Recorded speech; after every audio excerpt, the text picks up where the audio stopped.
The morning of April 17, 1847, dawned with a thick London fog that clung to the windows of Elara Vance's bedchamber like ghostly fingers. Elara stood perfectly still before the ornate looking-glass as her lady's maid, Bess, secured the final pearl buttons of her wedding gown. A slight tremble in her gloved hands was the only outward sign of her inner turmoil. "You look absolutely radiant, Miss Elara," whispered Bess, her voice thick with emotion as she carefully arranged the delicate veil over Elara's chestnut hair. Bess had been with her since Elara was 7, and her eyes glistened with maternal pride. Elara studied her reflection with critical eyes. The woman who gazed back was poised, elegant, with pleasant features, a straight nose, clear gray eyes, and a mouth that naturally curved into a serious expression. Today marked the culmination of her 22 years, the day Elara Vance would finally become the Duchess of Ashworth, fulfilling the destiny laid out for her before she could even speak. "Thank you, Bess," she replied softly. She had prepared for this day her entire life, molded for this role since her father, Lord Alistair Vance, and the old Duke of Ashworth had sealed her fate over her cradle. Every lesson, every skill was meant to prepare her to stand beside one of England's most powerful dukes. She had mastered languages, music, art, and the complex nuances of aristocratic etiquette. And somewhere along the years of preparation, dutiful acceptance had blossomed into genuine affection. She had met Lord Marquis Ashworth only a handful of times, always in strictly chaperoned settings, and his dignified demeanor and occasional kind words had been enough for her romantic heart to weave elaborate dreams around. In the privacy of her journal, she had practiced signing her new name, Elara Ashworth, Duchess of Ashworth. The elegant script, a testament to her hidden excitement. "The carriage awaits, miss," announced the butler, Simmons, from the doorway. His usually impassive face betrayed a hint of pride as he beheld the bride. "Lord Alistair is ready to escort you." Elara took a deep breath, steadying her nerves.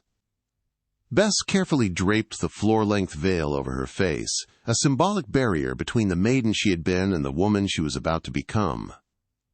"You'll make a fine duchess, Miss Elara," Bess whispered, making a final adjustment to the train. "The finest Ashworth has ever seen." The journey from the Vance estate to the Ashworth Ancestral Chapel took 20 minutes by carriage. The morning fog had begun to lift, revealing glimpses of the lush April countryside coming into bloom. The Ashworth Ancestral Chapel stood on a gentle hill overlooking the family's vast estate, its gray stone walls and Gothic spires dating back to the 15th century. As Elara's carriage approached, she caught glimpses of England's most prestigious families entering the stone church. Ladies in their finest gowns and elaborate hats, gentlemen in formal morning attire with gleaming top hats and walking sticks, the cream of English society had gathered. Elara's heart raced beneath her tightly laced corset.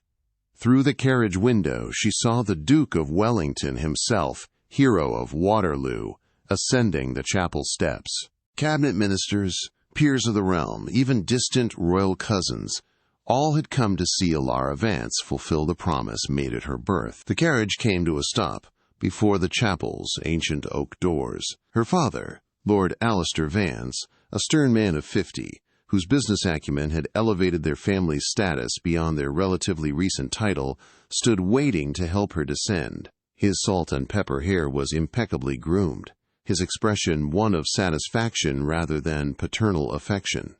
"Today you fulfill your duty to our family," he said as he offered his arm, his usual greeting replacing any fatherly words of tenderness or pride. The marriage would cement the Vances' place in society, bringing their merchant wealth into the aristocratic fold through an alliance with one of England's oldest titles. "Yes, father," Elara replied dutifully, though inside her heart sang with secret joy. For her, today was about more than duty or family advancement.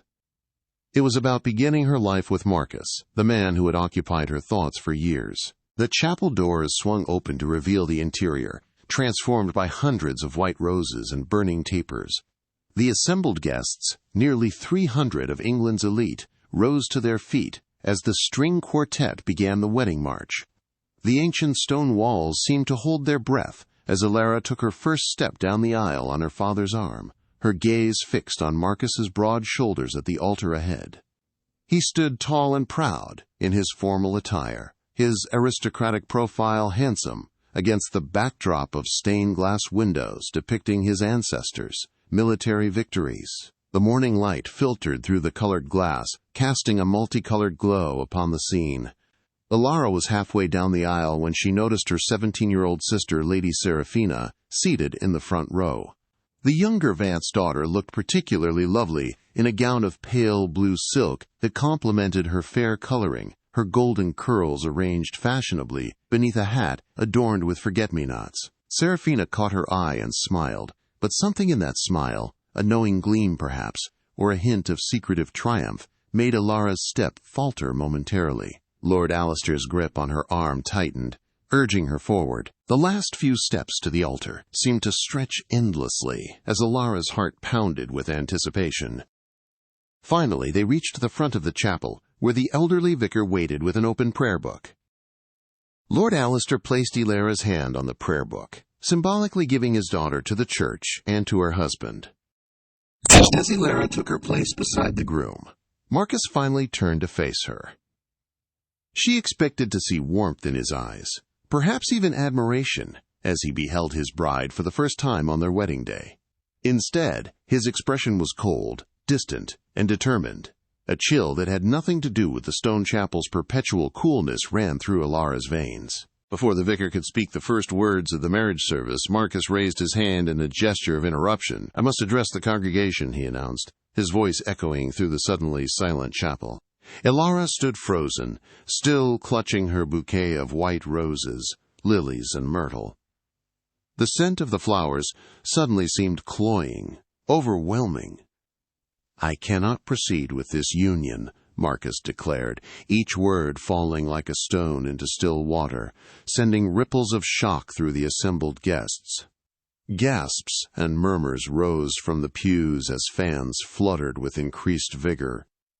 "I have come to realize that such an important decision as marriage must be based on more than mere agreements made in my infancy." Elara felt the blood drain from her face as Marcus stepped away from her side. The distance between them, merely inches in physical space, seemed to stretch into an unbridgeable chasm. "Lady Serafina Vance," he continued, turning toward Elara's younger sister, "has captured my heart with her vivacity and youth. It is she whom I wish to make my duchess." Serafina rose from her seat in the front pew, a flush of triumph coloring her cheeks as she met Marcus's gaze. The shock that rippled through the congregation was palpable. Ladies reached for their smelling salts. Gentlemen exchanged glances of scandalized interest, and the vicar's prayer book slipped from his stunned fingers to land with a thud on the stone floor. But none of these reactions penetrated the fog of humiliation and betrayal that enveloped Elara. The pain that stabbed through her heart was physical in its intensity, stealing her breath and blurring her vision. "This is outrageous!" Lord Alistair bellowed, stepping forward with his face contorted in fury. "We have a contract, Ashworth, a binding agreement between our families." "A contract I am willing to honor financially," Marcus replied coldly, turning to face his almost father-in-law, with the confidence of a man whose title and wealth made him virtually untouchable. "Double the dowry will be transferred to your accounts by week's end as compensation, but I will not bind myself for life to a woman when I prefer another. Even you, Lord Vance, with your mercantile background, must understand the value of choosing the superior option when it presents itself." The deliberate reference to Lord Alistair's trading past, a source of both wealth and social insecurity, was a calculated insult that further inflamed the situation. Several of Lord Alistair's friends stepped forward in support. While the Ashworth connections closed ranks around Marcus, Elara stood motionless amidst the growing chaos, her carefully constructed world crumbling around her. The pitying glances from the assembled guests, the furious flush on her father's face, Serafina's barely concealed look of victory, all of it swirled around her in a nightmarish tableau from which there was no escape. "Elara," Marcus said, finally addressing her directly, his voice lowered so that only she and those nearest could hear. "You are an accomplished woman, and I'm certain you will make some gentleman a suitable wife. But your sister possesses the youth and spirit better suited to be my duchess. I'm certain you understand the practical considerations. Practical considerations, as if her 22 years made her somehow less valuable than Serafina, 17. As if the devotion she had cultivated, the skills she had perfected, the dreams she had nurtured meant nothing compared to her sister's pretty face and flirtatious manner. With dignity she hadn't known she possessed, Elara handed her bouquet to Bess, who had rushed to her side from where the servants observed at the back of the chapel. "I understand perfectly, Your Grace," she replied, her voice remarkably steady despite the earthquake within. "You have made your preferences quite clear." She unfastened the pearl necklace from her throat, his gift delivered that very morning, and held it out to him. "I believe this belongs with your chosen Duchess." Edward looked momentarily disconcerted by her composure, perhaps having expected tears or pleading. He took the necklace automatically, seeming uncertain for the first time in the proceedings. Elara then turned to Serafina, who at least had the grace to lower her eyes momentarily. "I wish you joy of your choice, sister," she said, each word precise and controlled. "May it bring you all the happiness you deserve." The subtle emphasis on the last word was not lost on Serafina, whose triumphant smile faltered slightly. With that, Elara gathered her elaborate train over one arm and turned away from the altar, head held high, despite the tears threatening to spill. She walked back down the aisle alone. The same path she had traveled moments before as a bride now became her route of retreat. Each step measured and dignified despite the whispers that followed her like a poisonous fog. Jilted at the altar for her own sister. At 22, practically on the shelf already. The Ashworth curse strikes again. These fragments of gossip, which would soon spread throughout London society like wildfire, seemed to hang in the air around her. Elara Vance, who had always followed every rule, fulfilled every expectation, now found herself the central figure in what would undoubtedly become the scandal of the season. Outside, away from the curious eyes of society, Elara finally allowed herself to stumble. The April sunlight seemed a mockery of the darkness that had descended upon her life. Her carefully cultivated composure, maintained through years of training and proper behavior, shattered as the enormity of the humiliation washed over her. Miss Elara," Bess called, rushing after her with a cloak to shield her from both the spring chill and prying eyes. "Please let me take you home." "Not home," Elara managed through trembling lips, the first tears beginning to spill onto her cheeks. "I cannot face those walls right now, knowing how Father will look at me as the daughter who failed in her only duty. Take me to Aunt Beatrice's townhouse in London. She at least will understand what it means to be deemed insufficient by a man." Bess nodded, signaling frantically to the Vance coachman, who had been waiting to transport the newly married couple to the wedding breakfast. He quickly brought the carriage around, helping Elara inside, while Bess shielded her from the first curious onlookers beginning to emerge from the chapel. As the carriage pulled away from the chapel, Elara caught a final glimpse through the window of Marcus and Serafina, standing together on the steps, already looking like the perfect ducal couple, as the guests swarmed around them with renewed excitement.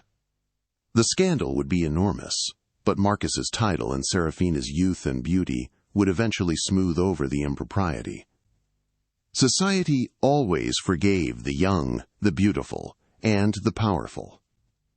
The life Elara had prepared for since birth had been stripped away in an instant, leaving her adrift in a society that would forever define her by this rejection. The carefully arranged marriage that was to have been her crowning achievement had become her greatest humiliation.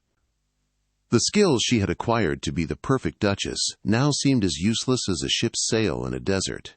At 22, Elara Vance had become a cautionary tale, the woman rejected by the Duke of Ashworth, abandoned at the altar for her younger sister. And as the carriage rattled over the country roads toward London, toward the uncertain sanctuary of her aunt's home, she had no idea how to begin again. The journey to London stretched before her like her new future, unknown, unplanned, and terrifying in its emptiness. The wedding gown that had been designed to mark her transformation into a duchess now felt like a costume, its weight and restriction, a physical manifestation of the expectations that had confined her life until this moment.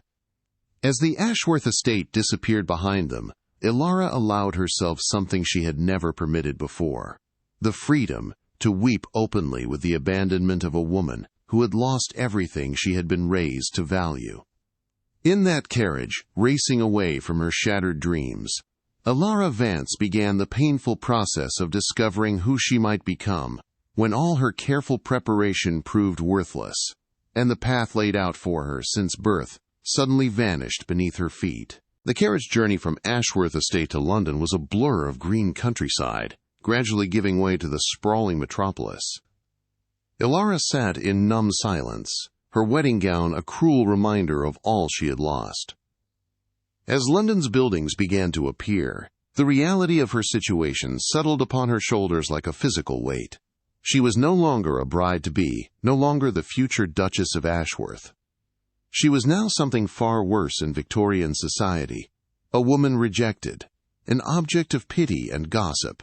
By the time the carriage rolled onto the cobblestones of Grosvenor Square, Elara had composed her exterior, though her heart still thundered with pain and humiliation. Bess helped straighten her veil and wiped away the traces of tears, though nothing could be done about her reddened eyes. "Remember, miss, you've done nothing wrong," Bess whispered as the carriage came to a stop. "Hold your head high." Lady Beatrice Caldwell's London townhouse stood as a dignified testament to refined independence, its white Portland stone facade and black wrought iron railings setting it apart from its neighbors. Unlike most women of her station, Lady Beatrice had never married, choosing instead to live by her own means after inheriting a substantial fortune from her father. At 62, she had long since ceased to care about society's whispers regarding her unmarried state. The carriage door opened, and Elara found herself face to face with Aunt Beatrice herself, who had apparently been watching from her drawing-room window.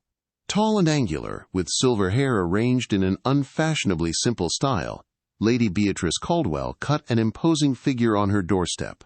Her sharp eyes took in Elara's wedding attire, the carriage devoid of wedding guests, and her niece's devastated expression. With the quick intelligence that had allowed her to navigate society on her own terms for decades, she pieced together the situation immediately. "Absolutely disgraceful," Aunt Beatrice declared, not waiting for an explanation as she helped Elara from the carriage. "Marcus Ashworth always was an opportunistic cad, just like his father before him.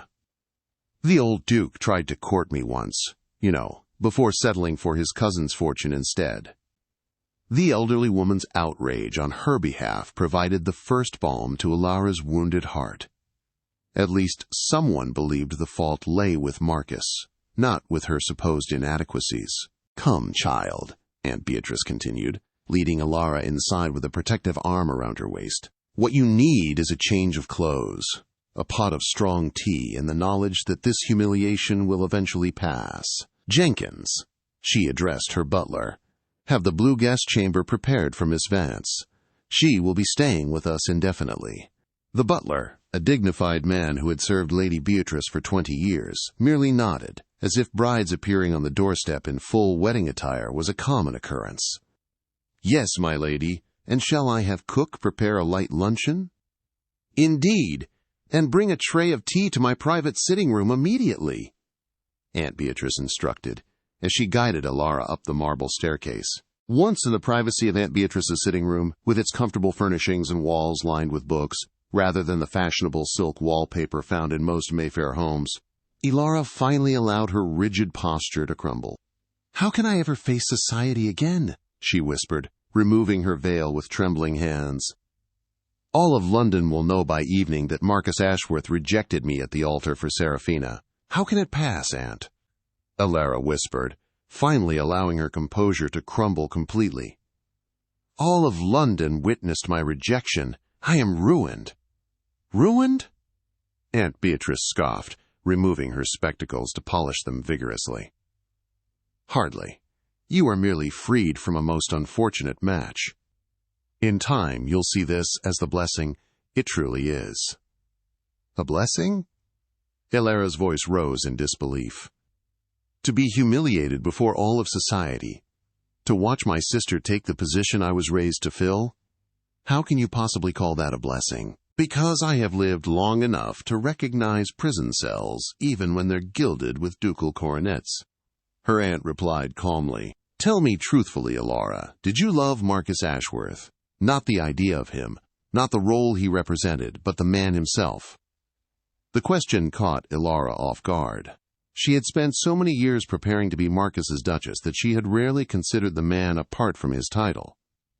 I thought I did, she said slowly, but I barely knew him. We were never permitted more than a few minutes of conversation, always supervised. Precisely, Aunt Beatrice said with a decisive nod. You were being sold into a marriage with a stranger. A handsome stranger with an impressive title, certainly, but a stranger nonetheless, and based on his actions today, a rather contemptible one at that. Elara couldn't argue with that assessment, though the wound was still too fresh to find comfort in it. But what am I to do now? I've been trained for one purpose since infancy, to be the Duchess of Ashworth. Without that future, I have nothing. Nonsense, Aunt Beatrice said firmly, as a maid entered with the tea tray. You have a first-rate education, a sharp mind, and the freedom to discover who Elara Vance might be beyond the role that was assigned to her. She poured the steaming tea into delicate porcelain cups. Besides, you have me, and unlike your father, I value you for more than your marriageability. In the days that followed, Elara retreated into the sanctuary of her aunt's vast library. Row upon row of leather-bound volumes offered escape from the reality of her situation. From the letters of sympathy that arrived daily, from her father's terse note announcing that Serafina and Marcus would marry within the month, from the gossip that undoubtedly circulated through every drawing room in London. The library became her refuge, its oak shelves towering from floor to ceiling, filled with everything from ancient philosophy to modern novels. Here Elara could lose herself for hours, curled in the window seat that overlooked the small but exquisitely maintained garden behind the townhouse. Between pages of Austen, Shelley, and Byron, Elara found temporary solace. Books demanded nothing of her. No perfect posture, no flawless French pronunciation, no practiced smiles. They simply offered their worlds without judgment. One rainy afternoon, a week after what society had taken to calling the Ashworth incident, Elara was deeply engrossed in Mary Wollstonecraft's A Vindication of the Rights of Woman, when Aunt Beatrice entered the library with unusual excitement. You cannot hide among these dusty tomes forever, my dear, she announced, pulling open the heavy curtains to let what little daylight penetrated the London rain clouds flood the room. The Spanish Duke, Mateo de Alva, has arrived in London on diplomatic business, and I have secured us invitations to Lady Pembroke's literary salon this evening, where he will be in attendance. Lara looked up from her book with a frown. I have no desire to be paraded before another duke, Aunt, nor do I wish to face society's pitying glances so soon. This is not about finding you another match, Aunt Beatrice insisted, seating herself in the leather armchair opposite Elara's window seat. It is about showing London that Elara Vance is neither broken nor in hiding. Besides, she added with a knowing smile, the Duke is known to be quite the intellectual. Lady Pembroke tells me he has translated several works of Shakespeare into Spanish himself. Elara closed her book, keeping her finger between the pages to mark her place. I appreciate your concern, Aunt, but I'm not ready to face society. The humiliation is still too fresh, and it will remain fresh if you continue to nurture it in isolation, Aunt Beatrice replied, with the directness that had always characterized her speech. I'm not suggesting you attend a grand ball or the opera, where you would be the center of attention. Lady Pembroke's salon is a small gathering of intellectuals and literary-minded aristocrats, precisely the sort of people who value conversation over gossip. Lara hesitated, her natural inclination to withdraw, warring with the growing tedium of her self-imposed isolation. What would I even wear? I brought nothing with me except my wedding clothes. Aunt Beatrice smiled, recognizing the question as tentative acceptance. I've already instructed my dressmaker to send over several ready-made gowns that can be quickly altered to fit you. Nothing extravagant, simple, elegant attire, suitable for a young woman of quality who values substance over ostentation. Despite her reluctance, Elara found herself dressed in a simple gown of deep blue silk that evening, its modest cut and minimal embellishment, a stark contrast to the elaborate wedding dress that now lay wrapped in tissue paper in the back of her wardrobe. Aunt Beatrice had been insistent, and in truth, Elara was beginning to tire of her own company and melancholy thoughts. The modest attire reflected her internal shift, a quiet determination to value substance over the ostentation that had defined her previous life. Lady Pembroke's drawing room, typically a sanctuary of intellectual discourse, felt to Elara like a perilous social battlefield. She entered on Aunt Beatrice's arm, acutely aware of the immediate hush that fell over the assembled guests. Every eye seemed to turn towards her, assessing, pitying, or simply morbidly curious. Her story, embellished with each retelling, had undoubtedly reached every ear in London by now. Elara kept her chin high, drawing on a fragile reserve of dignity, a silent defiance against the whispers she could almost hear. Lady Pembroke, a woman in her 50s with a reputation for intelligence and a refreshing disinclination towards malicious gossip, greeted them with warmth. "Lady Caldwell, Miss Vance," she said, her kind eyes conveying a genuine sympathy that momentarily eased Elara's internal battle. "How delightful that you could join us. We are discussing the merits of the Romantic poets this evening. Mr. Wordsworth's latest publication has sparked quite the debate." Elara nodded politely, a practiced, distant smile touching her lips as she braced herself for the inevitable whispers to resume.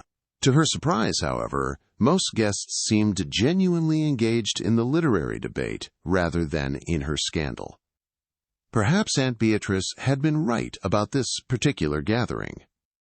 Elara found herself drawn into a conversation about Lord Byron's Childe Harold with an elderly professor from Oxford, Dr. Davies, and a middle-aged woman who had published several volumes of poetry under the pseudonym Mrs. Thorne.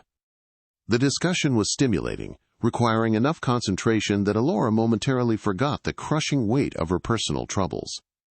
For the first time in weeks, her mind was occupied with something other than her humiliation, finding a fleeting solace in the intellectual challenge. "Señorita, may I offer a different perspective on Lord Byron's work?" The deep voice, with its distinct Spanish accent, came from behind her, smooth as aged wine. Elara turned to find herself looking up into the most striking face she had ever encountered. The man who addressed her stood tall, with olive skin and intelligent dark eyes that seemed to hold a world of unspoken thoughts. His features appeared to have been sculpted by a Renaissance master, a noble profile that commanded attention. His formal attire was impeccably tailored, subtly different from English fashion, the cut more continental, the fabric richer in texture. Lady Pembroke, appearing at Elara's side with remarkable speed, offered a formal introduction. "Lady Caldwell, Miss Vance, allow me to present His Grace, Mateo de Alva, Duke of Valencia." "The honor is mine," the Duke said, bowing elegantly. Unlike most English aristocrats who treated such gestures as perfunctory social requirements, there was a fluid grace to his movement that suggested genuine respect. "I could not help overhearing your defense of Byron's Childe Harold. Your insights were most compelling." Elara felt a flush of color rise to her cheeks. After weeks of being the subject of pitying glances and whispered conversations, to be addressed as an intellectual equal was unexpectedly refreshing. "You are too kind, Your Grace. I merely suggested that his portrayal of disillusionment speaks to universal human experience rather than mere personal indulgence, as Professor Davies contends." "Precisely why it resonates across cultures," Mateo agreed, his dark eyes lighting with intellectual engagement. "In Spain, we too understand the beauty of melancholy, what we call la triste dulce." "Sweet sadness," Elara translated softly, a ghost of a genuine smile touching her lips. The Duke's eyebrows rose in surprise. "You speak Spanish, Miss Vance?" "Only a little," she admitted. "I focused more on French and Italian in my studies, but I've always been fascinated by languages." "Still impressive," he said with a smile that transformed his serious face, revealing a slight dimple in his left cheek. "Perhaps you might help me better understand some of your English idioms during my stay in London. I find myself frequently confused by your curious expressions." For the first time since her wedding day, Elara felt a genuine smile touch her lips. "I would be happy to assist Your Grace, though I warn you that English is filled with contradictions, as are most worthwhile things in life," he replied. his dark eyes holding hers for a moment longer than propriety strictly allowed. The conversation shifted to the Duke's diplomatic mission, negotiations regarding Spanish wine imports following recent changes in English tariffs, but maintained an intellectual quality that Elara found profoundly engaging. Unlike the superficial exchanges she was accustomed to with English gentlemen, who rarely discussed serious matters with young ladies, the Duke spoke to her as if her opinions had genuine value. In Madrid, ladies frequently participate in political discussions. He explained when she expressed surprise at his willingness to discuss trade policy with her. My own mother served as an unofficial advisor to the royal court on matters of international relations. I find the English custom of relegating women to discussions of weather and fashion rather limiting. Many English ladies would agree with you, Your Grace, Elara replied, though few English gentlemen seem to share your perspective. As the evening progressed, Elara found herself engaged in the most stimulating conversation she had experienced in years. The Duke was not only well-read, but possessed a perspective entirely different from the London gentleman she had known. He spoke of literature as something lived rather than merely studied, and listened to her opinions with genuine interest rather than polite tolerance. I must confess, Miss Vance, he said as the gathering began to disperse, his voice low. When I agreed to attend this salon, I expected polite academic discussion. I did not expect to find a kindred spirit. Nor did I, Elara admitted, her voice soft. It has been refreshing. Perhaps you would consider showing me the British Museum tomorrow, he asked, his gaze earnest. I am told their collection of classical antiquities is unrivaled, and I would value a knowledgeable companion. Before Elara could respond, Aunt Beatrice appeared at her side, having observed the extended conversation with evident satisfaction. My niece would be delighted, Your Grace, she declared, her voice firm. Shall we say 11 o'clock? I would, of course, accompany them as chaperone. I would be honored, the Duke replied, bowing elegantly over Lady Beatrice's hand. Until tomorrow, then, ladies. Aunt Beatrice's satisfied smile deepened, a silent testament to her careful yet assertive orchestration of the evening. Elara felt a blush warm her cheeks, a mix of mild exasperation and a surprising flutter of anticipation. Later, as their carriage rolled back toward Grosvenor Square through the gas-lit London streets, Elara turned to her aunt. That was rather presumptuous of you, Aunt. Nonsense, Aunt Beatrice replied with a satisfied smile. I merely accepted an invitation that you were clearly inclined to accept yourself. Besides, she added with a knowing glance, did you not notice how every lady in that room envied your extended conversation with the handsome Duke? Lady Harrington's daughter looked positively green with jealousy. I am not interested in making anyone envious, Elara said firmly, gazing out the window at the passing city. Nor am I looking for another attachment so soon after. After being fortunate enough to escape marriage to that unprincipled Ashworth boy, Aunt Beatrice finished for her. The Duke of Valencia seems a man of genuine character and intellect. I'm not suggesting you marry him, my dear, merely that you allow yourself to remember there are worthwhile men in this world, men who see value beyond youth and a pretty face. Elara turned to gaze out the carriage window at the gas-lit streets of London, the evening fog giving the lamps a ghostly halo. She processed her aunt's words, a quiet truth settling within her. He didn't mention it, you know, Elara said softly. The scandal. He must have heard. Everyone has. But he spoke to me as if you were a woman of intelligence and substance rather than merely a jilted bride, Aunt Beatrice suggested, her voice gentle. Perhaps because that is precisely what he saw. The carriage turned onto Grosvenor Square, the horses' hooves echoing on the cobblestones. As they approached Aunt Beatrice's townhouse, Elara felt something stir within her. Not happiness precisely, but a tentative curiosity about what the future might hold. Perhaps Aunt Beatrice was right. Perhaps it was time to step back into the world, not as the woman rejected by the Duke of Ashworth, but simply as Elara Vance, with her own thoughts, her own interests, and possibly her own future. That night, for the first time since her wedding day, Elara slept without dreaming of the chapel and Marcus's cold eyes. Instead, her dreams were filled with the British Museum's marble halls and a voice with a Spanish accent discussing Byron's poetry. When she woke, the heavy weight of humiliation had lightened just slightly, making room for something she had not expected to feel again so soon: anticipation. The morning light gradually illuminated London's rooftops, promising a new day, and with it, new possibilities. As she stood at her bedroom window, watching the morning light gradually illuminate London's rooftops, Elara realized that the path forward, though uncertain and unplanned, might hold possibilities she had never considered when her future seemed so rigidly predetermined. She rang for Bess to help her dress for the day. "The blue walking dress, I think," she instructed, her voice holding a lightness it hadn't possessed in weeks. "And my hair in a simpler style than yesterday. We're going to the British Museum." "Yes, miss," Bess replied, unable to hide her pleasure at seeing her mistress taking an interest in her appearance again. "And might I say, you look better this morning. There's some color in your cheeks." Elara caught her own reflection in the looking-glass and was surprised to see that Bess was right. The hollow-eyed ghost who had haunted her aunt's guest room for the past weeks had begun to recede, replaced by a woman with a spark of life returning to her clear gray eyes. "It's just a museum visit, Bess," she cautioned, not wanting to acknowledge, even to herself, that she was looking forward to seeing the Spanish Duke again. "An educational outing, nothing more." "Of course, miss," Bess agreed, though her knowing smile suggested she wasn't fooled.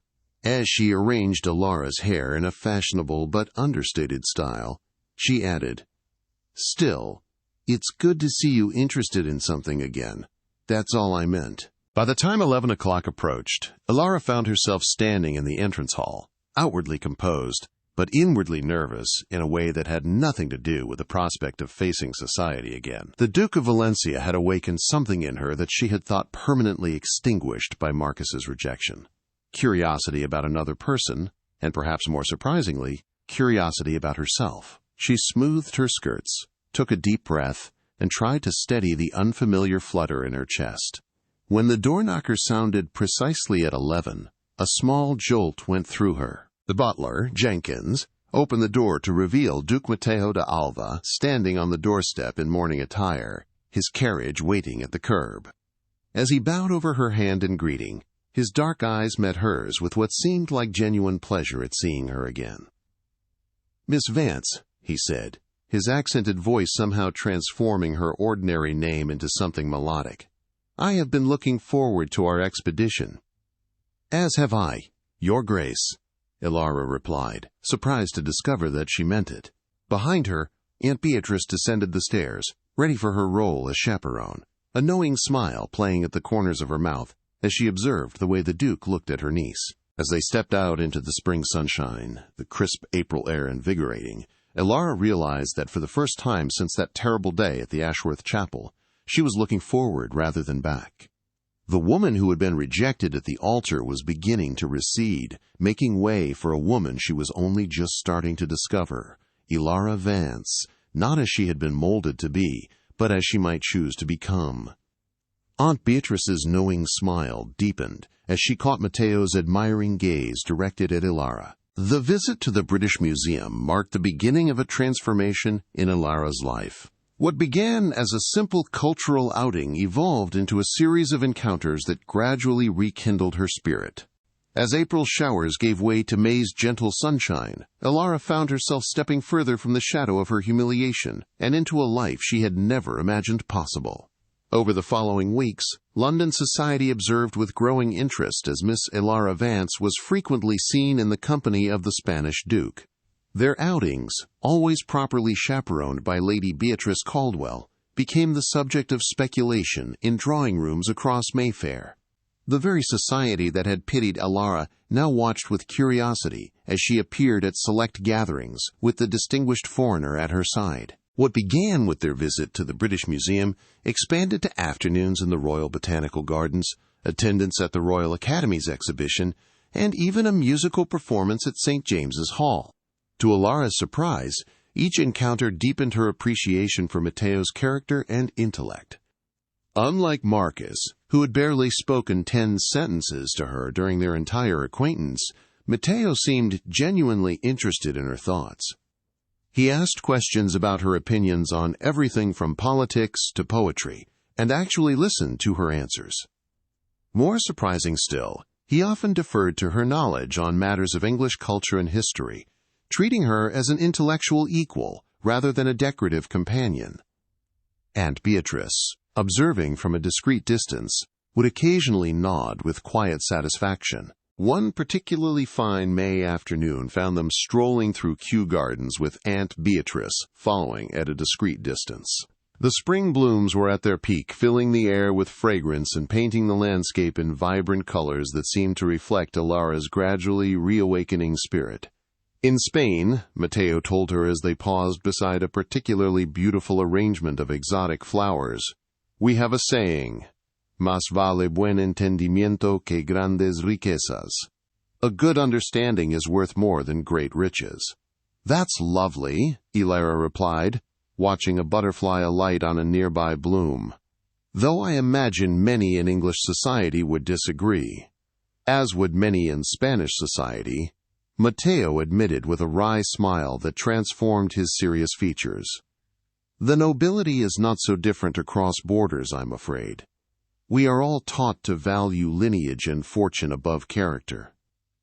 And yet you seem to have escaped that particular lesson, Your Grace, Elara observed, noting how he had greeted the gardener's children with the same courtesy he showed to the royal botanist they had encountered earlier. Perhaps because I learned early that titles offer no protection against life's tragedies, he said, his expression growing serious.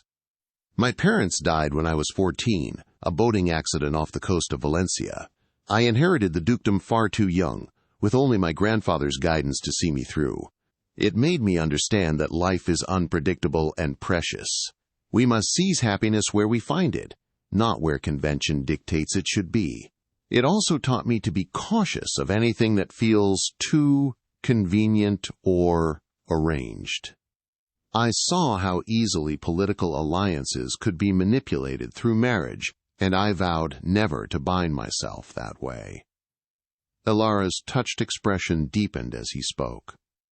In their many conversations, he had shared little about his personal history, focusing instead on ideas and observations.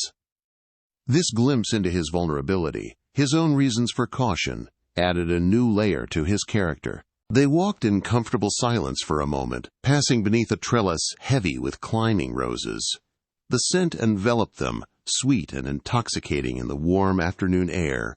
"May I be bold, Miss Vance?" Mateo asked suddenly, pausing beneath the canopy of blossoms. Elara felt her heart quicken. "You may. I know of your recent situation," he said carefully, his dark eyes searching hers. "London talks of little else, I'm afraid, but I want you to know that I see it as Lord Ashworth's great misfortune, not yours." Elara stopped walking, her cheeks flushing with a familiar wave of embarrassment. Of course he knew. Everyone knew. She had foolishly begun to hope that perhaps he had somehow missed the gossip, or that he didn't care about it. But now, the humiliation she had gradually been setting aside threatened to engulf her once more. "You need not offer kind falsehoods, Your Grace," she said stiffly, retreating behind the polite mask she had perfected over years of training. "I am well aware of how society views a rejected bride. I offer no falsehoods," Mateo replied firmly, his dark eyes holding hers with an intensity that made it impossible to look away. "Only my own observation that a man who would humiliate a woman of your intelligence and grace reveals his own profound lack of judgment, not yours." His words, spoken with such conviction, broke through a barrier Elara hadn't realized she'd built. For weeks, she had carried the unspoken belief that she must somehow have been lacking. Too plain, too serious, too old at 22 compared to Serafina's 17 years. Mateo's unwavering certainty, however, seemed to sweep away that insidious self-doubt. "Thank you," she whispered, blinking back unexpected tears that pricked at her eyes. It was the first true balm her wounded spirit had received since the chapel. Mateo reached for her gloved hand, a gesture that would have been improper had Aunt Beatrice not been conveniently distracted by an exotic plant several yards away. In Spain, we also believe that sometimes fate leads us through darkness, only to reveal a brighter path," he said softly, his thumb gently stroking her knuckles through the kid leather. "Perhaps your Ashworth was merely an obstacle on your true journey." The warmth of his hand through her glove sent an unfamiliar but not unwelcome sensation through Elara. She knew she should withdraw her hand. Propriety demanded it. But for once, she allowed herself to defy convention, a silent rebellion against the rigid rules that had governed her life. They stood thus for a moment, connected by that simple, defiant touch, while butterflies danced around the roses above them, and London society seemed very far away. The following day, Elara was still dwelling on that moment in the garden, a quiet warmth lingering in her heart, when Jenkins, Aunt Beatrice's butler, entered the library, where she had been attempting to read. "A letter for you, miss," he announced, presenting it on a silver salver. Elara recognized the handwriting immediately, her mother's elegant script. With a fresh wave of trepidation, she broke the seal, wondering what news from home awaited her. The letter began with familiar formalities, but quickly came to its purpose. The Countess of Harrington was hosting her annual grand ball the following evening, and Lady Alistair expected Elara to attend with Aunt Beatrice. More concerning still, the letter mentioned that Marcus and Serafina would be there, their first public appearance as husband and wife since their hastily arranged wedding 2 weeks prior. "I cannot possibly attend," Elara told her aunt over luncheon, placing the letter beside her plate as if its very presence was distasteful. "They will be there as husband and wife." "Precisely why you must go," Aunt Beatrice insisted, setting down her fork with a decisive click against fine porcelain. "If you hide away, you confirm every whisper that you are devastated beyond recovery. Besides," she added with a knowing smile, "I have it on good authority that the Duke of Valencia will be in attendance." "How do you know that?" Elara asked, genuinely surprised. "Because I took the liberty of ensuring he received an invitation," her aunt replied unapologetically. "Lady Harrington and I have been friends since we were girls." She was quite amenable to adding the Spanish envoy to her guest list, especially when I mentioned his interest in English customs. Elara shook her head at her aunt's transparent matchmaking. "Even if he attends, I'm not certain I can face Marcus and Serafina together. The humiliation is still too raw." "My dear," Aunt Beatrice said, her voice gentler than usual, "there will always be a reason to avoid facing them if you search for one. But consider this. Would you rather they believe they've broken your spirit, or would you prefer to show them that Elara Vance is made of stronger stuff than they imagined?" Elara looked at the letter, then at her aunt's resolute face. Aunt Beatrice was right. Hiding would only feed the gossip and confirm their perceived victory. An internal acknowledgement settled within her. She would go, she would face them, and she would do so with a dignity that would surprise them all. The preparations for the ball would be a battle in themselves, but Elara felt a flicker of resolve she hadn't known she possessed. Elara stood before the ornate looking-glass in her bedchamber, the soft glow of gaslight illuminating her reflection. Bess, her loyal maid, smoothed the folds of a deep crimson silk gown, a creation Aunt Beatrice had insisted upon. Bold, not black for mourning, nor white for innocence, her aunt had declared, a color that announces your transformation. The woman who gazed back at Elara barely resembled the trembling bride who had stood in white just weeks earlier. There was a new awareness in her eyes, a slight lift to her chin that spoke of emerging strength rather than practiced poise. Rich crimson silk, a stark departure from the watercolor pastel she had always worn as the dutiful daughter, complemented her chestnut hair and fair skin, making her appear more vivid, more present. She was ready. Harrington House glittered under hundreds of candles, its grand ballroom a kaleidoscope of London's elite in their finest attire. Elara took a steadying breath, the murmurs of the crowd a low hum against the pounding of her heart. She knew her story had undoubtedly reached every ear in London by now, embellished with each retelling, and the weight of curious glances was palpable as she appeared in the doorway on Aunt Beatrice's arm. "Courage, my dear," Aunt Beatrice murmured, her voice a low, firm anchor. "Remember who you are becoming, not who you were told to be." Elara nodded, her chin held high, scanning the room for a face she now surprisingly longed to see. Her eyes found him. Duke Mateo de Alva stood near a column, his formal attire distinctly Spanish in cut and style, a dark, elegant contrast to the English gentleman. When he saw her, his face lit with a smile that somehow, miraculously, made the whispers around them fade into insignificance. He crossed the crowded room with effortless grace, bowing before her. "Miss Vance, you are a vision tonight." Elara felt color rise to her cheeks, acutely aware of every eye upon them, of the assessment and speculation taking place behind fluttering fans and raised champagne glasses. Yet Mateo's smile, so genuine and warm, seemed to absorb it all, leaving her with a sense of quiet triumph. "Thank you, Your Grace," she replied, her voice steady. The very air around them seemed to shimmer with unspoken possibilities. "Would you do me the honor of reserving the first waltz for me?" he asked, his dark eyes holding hers. Elara's heart quickened. The dread she had once associated with formal dances, with being merely a decorative accompaniment, was replaced by a burgeoning excitement. This was a dance of choice, of connection, not obligation. Before she could voice her acceptance, a familiar, unwelcome voice cut through her consciousness, sharp and intrusive. "Elara, how unexpected to see you here." Lord Marcus Ashworth stood before her, Lady Seraphina Vance on his arm. Seraphina, resplendent in a gown of pale green silk, her golden curls arranged elaborately beneath a diamond tiara, the Ashworth family heirloom that should have adorned Elara's head, wore a triumphant smile that was barely concealed. Elara felt as if all the air had been pulled from the room. This was the moment she had dreaded, the confrontation she had imagined in countless restless nights. Yet, now that it had arrived, she was surprised to find herself steadier than expected. "Your Grace," Elara responded with perfect composure, dropping into a flawless curtsy. "Duchess, I trust married life agrees with you both." Marcus had the grace to look slightly uncomfortable, while Seraphina merely tightened her grip on his arm. "Indeed," Marcus replied stiffly. "London has been abuzz with talk of your friendship with the Spanish Duke."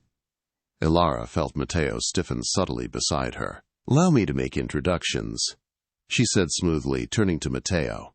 "Your Grace, may I present Lord Marcus Ashworth, Duke of Ashworth, and Lady Seraphina Ashworth, the Duchess. Your Grace, Duke Mateo de Alva of Valencia." The men exchanged terse bows, sizing each other up with the weariness of natural rivals. "I understand congratulations are in order," Mateo said, his Spanish accent more pronounced than usual. "Though I confess, English marriage customs continue to surprise me. In Spain, we consider a man's word his bond, especially in matters of honor." The subtle rebuke was not lost on anyone present. Marcus's face flushed, a muscle twitching in his jaw. "I assure you, Your Grace, that English honor is no less stringent. Sometimes circumstances require adaptations." Marcus's voice was tight. "How fascinating," Mateo replied with dangerous politeness. "In my country, we have another saying. He who changes his mind as often as his shirt deserves trust, not even at Mass." Seraphina's eyes narrowed, a flash of genuine anger replacing her triumph. "Perhaps some Spanish lessons would improve your English, Your Grace. Your accent makes understanding difficult." "Seraphina," Marcus murmured warningly, but it was too late. Elara felt a surge of unexpected strength. The sister who had betrayed her, the man who had humiliated her, they suddenly seemed smaller than she remembered, less intimidating. "His Grace speaks 5 languages fluently, Duchess," Elara said, each word precise and controlled, her gaze meeting Seraphina's. "How many do you speak now?" Charlotte's face flushed with anger, but before she could respond, the orchestra began the opening notes of a waltz. "I believe this is our dance, Miss Vance," Mateo said, his voice a low, warm hum beside her, offering his arm. As he led her onto the floor, Elara felt a weight lifting from her shoulders. The couple they left behind no longer held power over her happiness. Whatever pain they had caused remained, but its sting had lessened. The ballroom, moments before a stage for her humiliation, now became a space for her liberation. "You handled that with remarkable grace," Mateo murmured as they took their positions for the waltz, his hand firm and comforting on her back. "I had an excellent example of dignity before me," she replied, a genuine smile touching her lips as she nodded toward him. As they moved across the floor, Elara became aware of something shifting within her, a final release of the life she had been prepared for, and an opening to possibilities she had never permitted herself to imagine. The music swelled around them, carrying them through the crowded ballroom, other couples a blur. "There is something I must tell you," Mateo said, his voice low enough that only she could hear. "My diplomatic mission concludes at the end of this month. I will be returning to Spain." Elara felt a sharp pang of disappointment, a sudden chill in the warmth of the waltz. "So soon?" she asked, her voice barely a whisper. "Yes," he confirmed, his gaze intense. "But before I go, there is something I must ask you." The music swelled again, but for Elara, the world narrowed to Mateo, his words, and the anticipation building within her. Mateo guided her through the steps with confident ease. "I am suggesting nothing yet," he interrupted gently, sensing her thoughts. "Only asking if you might be open to the possibility of a life very different from the one you had planned. Spain is not England. Valencia is not Ashworth. And I am not the man you were promised to since birth. My own family has faced political betrayals involving advantageous marriages in the past, so I have always been cautious of any union that seemed merely convenient. I seek a true partnership, one chosen freely." "No," Elara agreed, a smile touching her lips, surprising herself with its boldness. "You are nothing like him, thank heaven."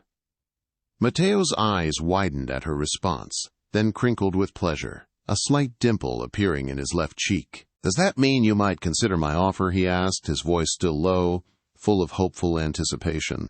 "I believe it means I would like to hear more about this offer," Elara replied, her own boldness surprising her. "Perhaps tomorrow in the park?" As the waltz ended, Mateo bowed over her hand, his dark eyes holding hers. "Tomorrow, then." For the remainder of the evening, Elara moved through the ballroom with a new lightness. She noted the speculative glances, heard the whispers that followed her, saw Marcus watching her with an expression she couldn't quite decipher. None of it mattered. For the first time in her life, Elara Vance was contemplating a future shaped by her own choices rather than by agreements made over her cradle. Later, as their carriage rolled back toward Grosvenor Square through the gaslit London streets, Aunt Beatrice observed her niece with satisfaction. "You seem different tonight," she remarked. "More present." "I feel different," Elara admitted, "as if I've stepped out of a role I've been playing all my life." "And how does it feel, this freedom?" her aunt asked. Elara considered the question, watching the evening fog give the gas lamps a ghostly halo. "Terrifying," she said honestly, "and exhilarating." "The best things often are," Aunt Beatrice replied with a knowing smile, her hand resting briefly on Elara's arm. That night, for the first time since her wedding day, Elara slept without dreaming of the chapel and Marcus's cold eyes. Instead, her dreams were filled with the British Museum's marble halls and a voice with a Spanish accent discussing Byron's poetry. When she woke, the heavy weight of humiliation had lightened just slightly, making room for something she had not expected to feel again so soon: anticipation. As she stood at her bedroom window watching the morning light gradually illuminate London's rooftops, Elara realized that the path forward, though uncertain and unplanned, might hold possibilities she had never considered when her future seemed so rigidly predetermined. "Valencia," she whispered, testing the name on her tongue.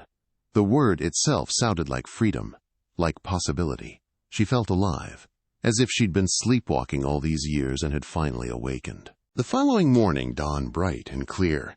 Elara found herself ready well before the appointed hour, dressed in a walking ensemble of deep blue that complemented her eyes. She paced Aunt Beatrice's drawing room, outwardly composed, but inwardly nervous in a way that had nothing to do with society's gaze. "You seem remarkably composed for a woman about to receive a proposal," Aunt Beatrice observed as she entered the room, her perceptive eyes missing nothing. "We don't know that's what he intends," Elara reminded her aunt, though her heart quickened at the possibility. "Don't we?" Aunt Beatrice raised an eyebrow.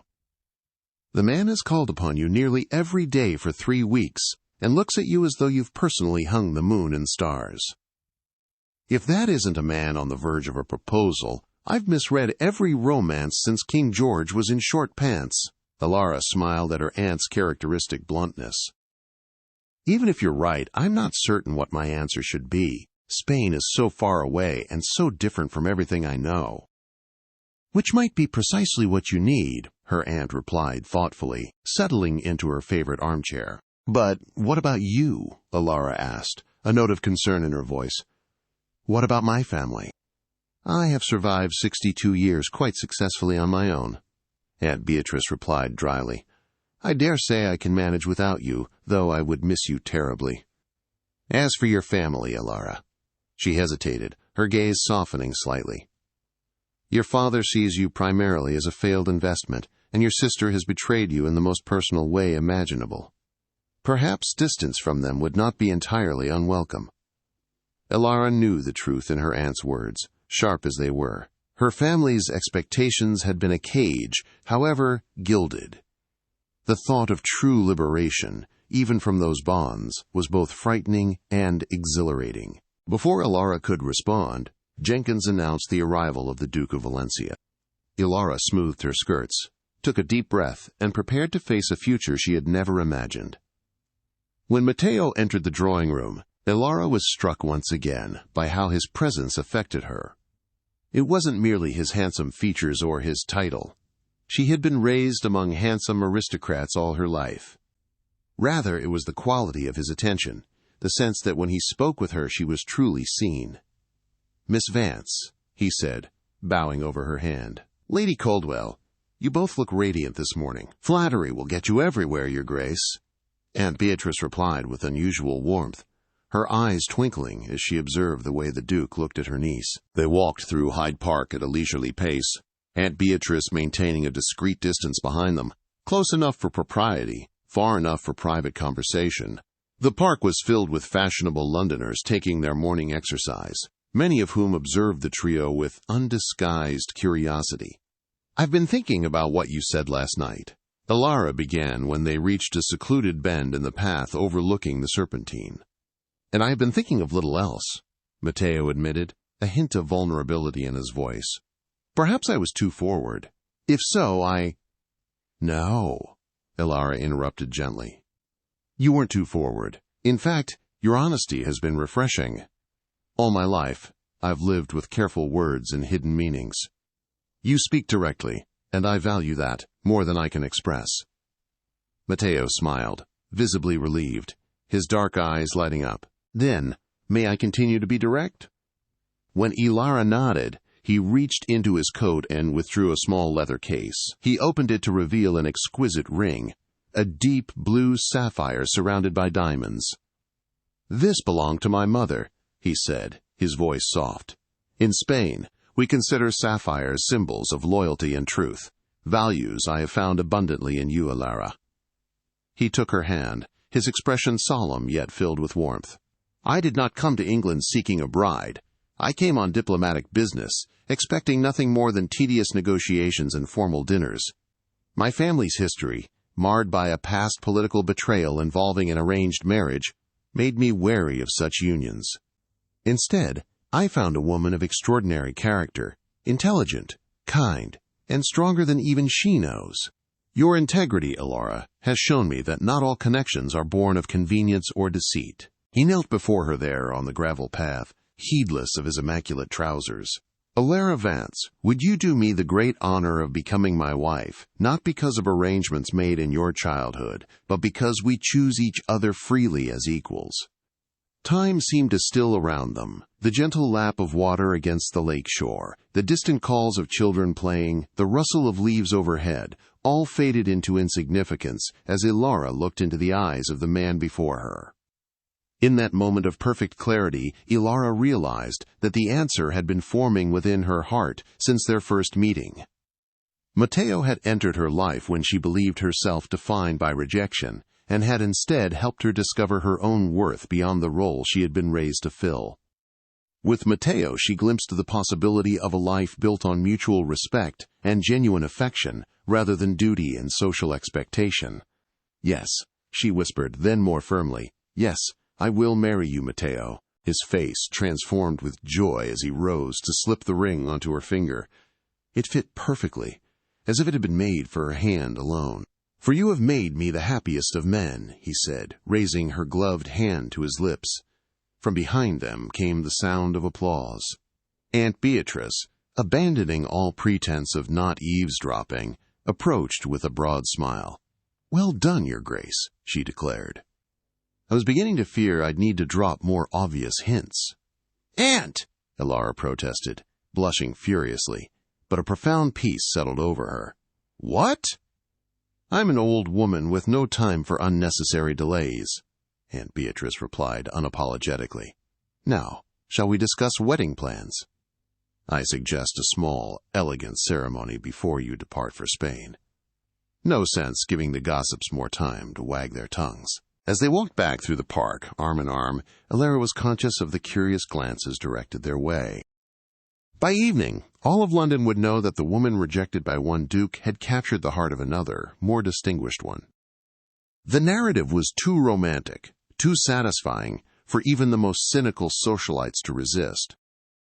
But for Elara, the true story was far more significant than any gossip could capture. In choosing Mateo, and in being chosen by him, she had taken the first step toward defining herself on her own terms. The journey ahead would lead her far from the path that had been laid out for her since birth, across oceans to a land she had never seen.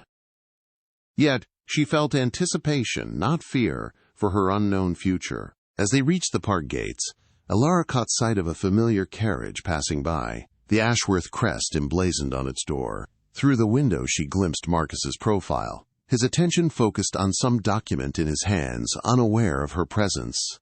A month ago, such an encounter would have filled her with pain and humiliation. Today she felt only a faint echo of those emotions, overshadowed by gratitude. Had Marcus not rejected her, she would never have discovered her own strength. Had he not chosen Serafina, Elara would never have found Mateo.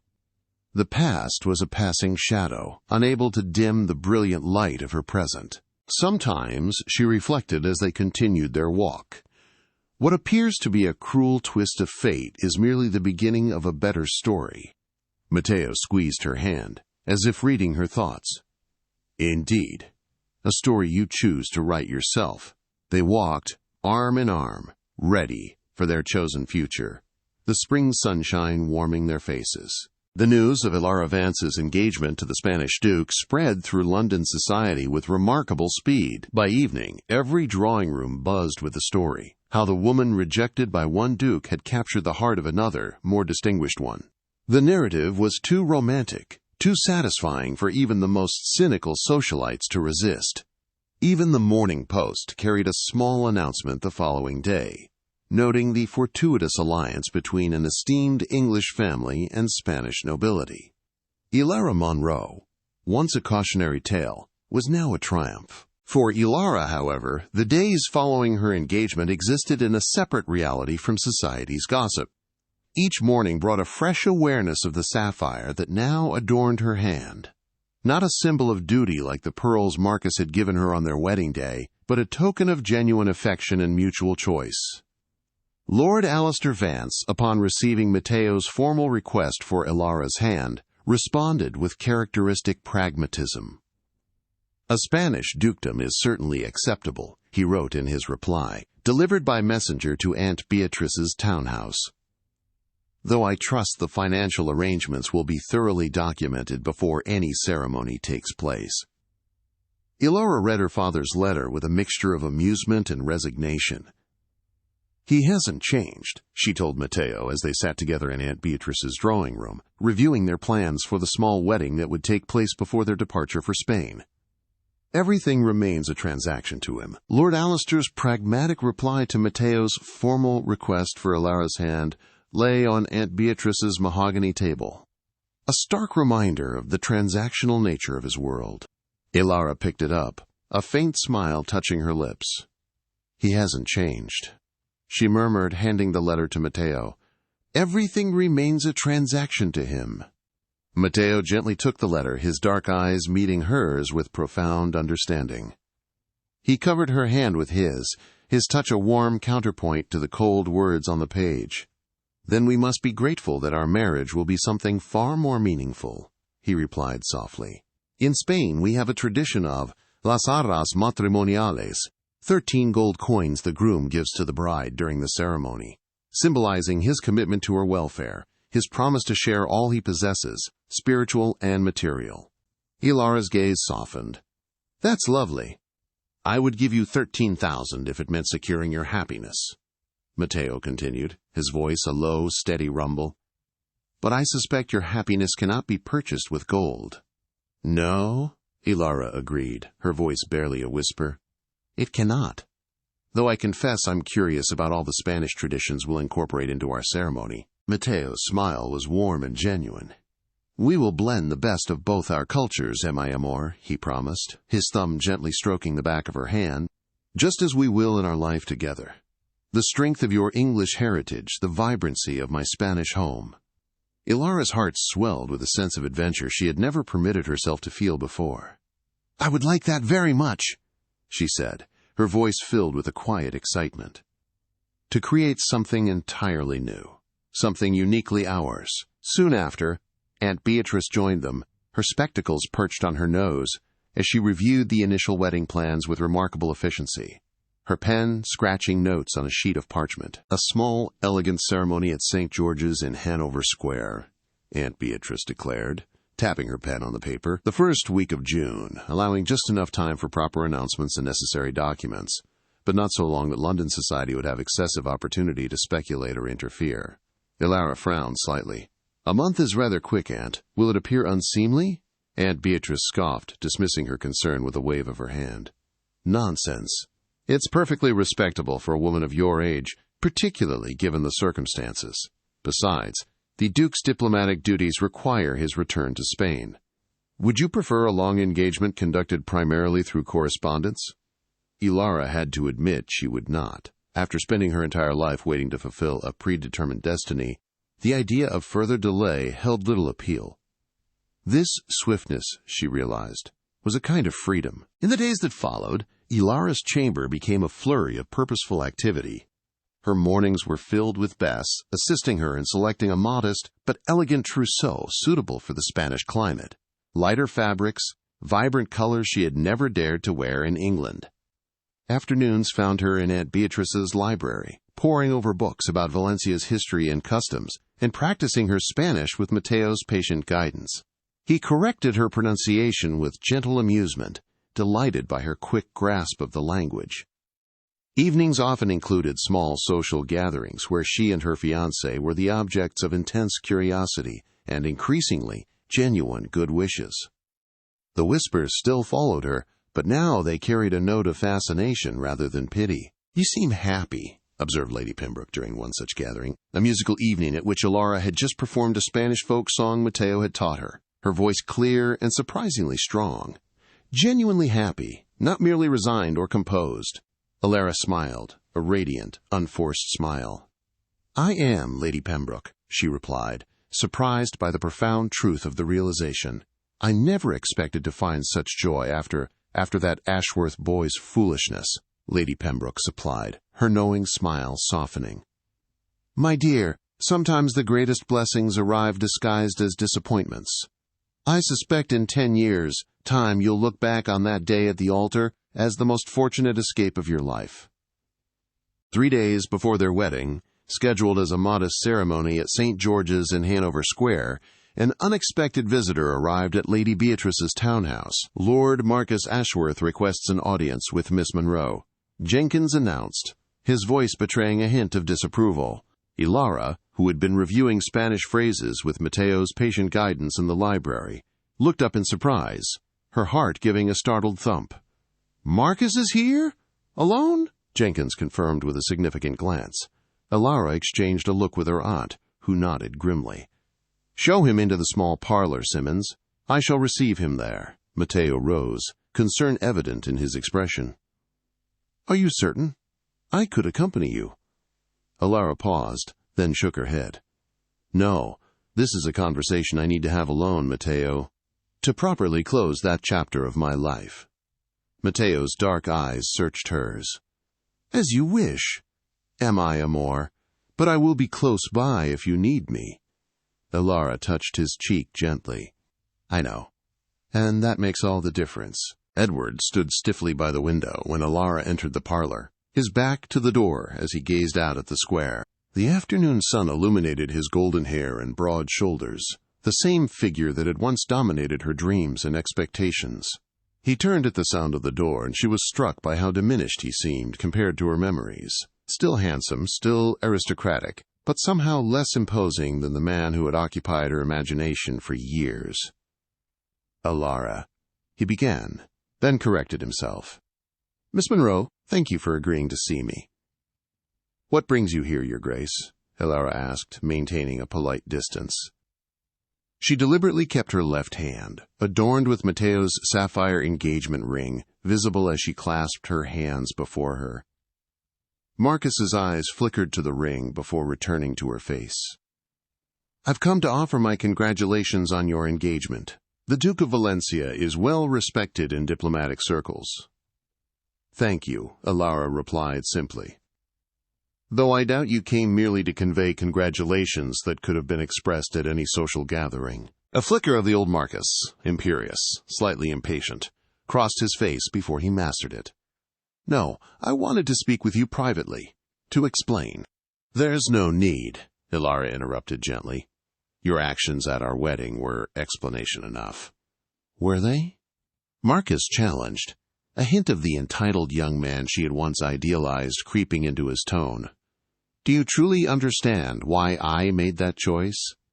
Elara studied him, seeing for the first time the insecurity beneath his aristocratic bearing. Marcus Ashworth, Duke of Ashworth, had never in his life had to explain himself to anyone, especially not to a woman. That he felt compelled to seek her out, to justify his actions, revealed more about his character than any explanation he might offer. I believe I do, she said calmly.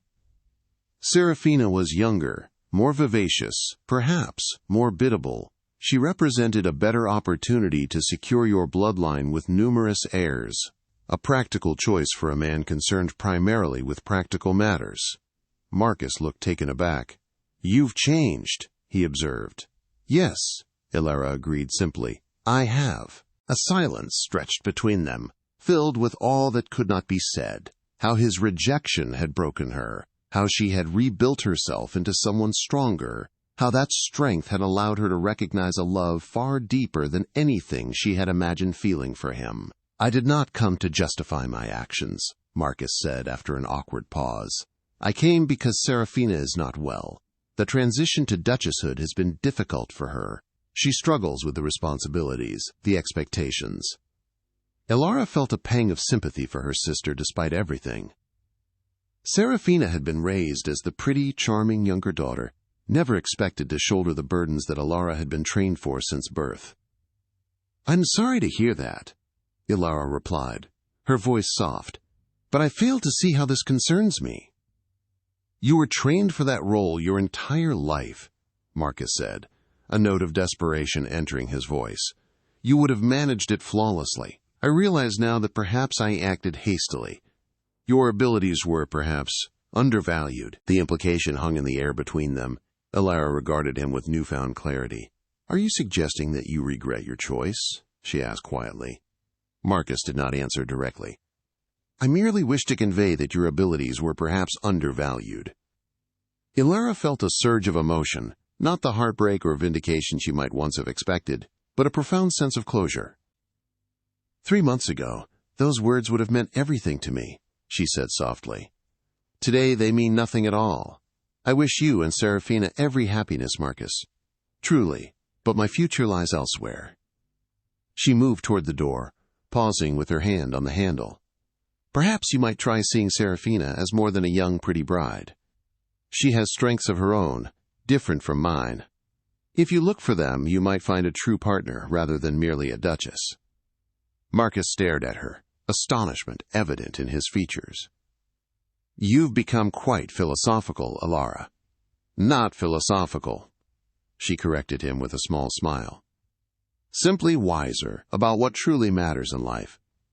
Good day, Your Grace. As she closed the door behind her, Elara felt the last weight of her former life lift from her shoulders. In the drawing room she found Mateo waiting anxiously with Aunt Beatrice, who made no pretense of disinterest in the unexpected visit. "All is well?" Mateo asked, searching her face with concern. "All is perfect," she assured him, taking his hands in hers. A relieved smile spread across his face. "I am exactly where I am meant to be." The morning of Elara's wedding dawned clear and bright, as if nature itself approved of the union about to take place. Unlike the elaborate preparations for her first wedding, this morning was marked by a calm intimacy. Bess helped her into a simple gown of ivory silk, new and with no associations to her previous wedding, its modest cut emphasizing quiet elegance.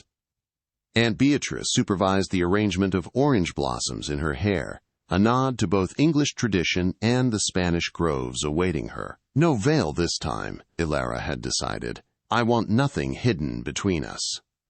It was a declaration of openness, of a union built on truth. St. George's Hanover Square was modestly filled with a select group of London's elite, Aunt Beatrice's friends, a few diplomatic associates of Mateo, and a small representation from the Vance family.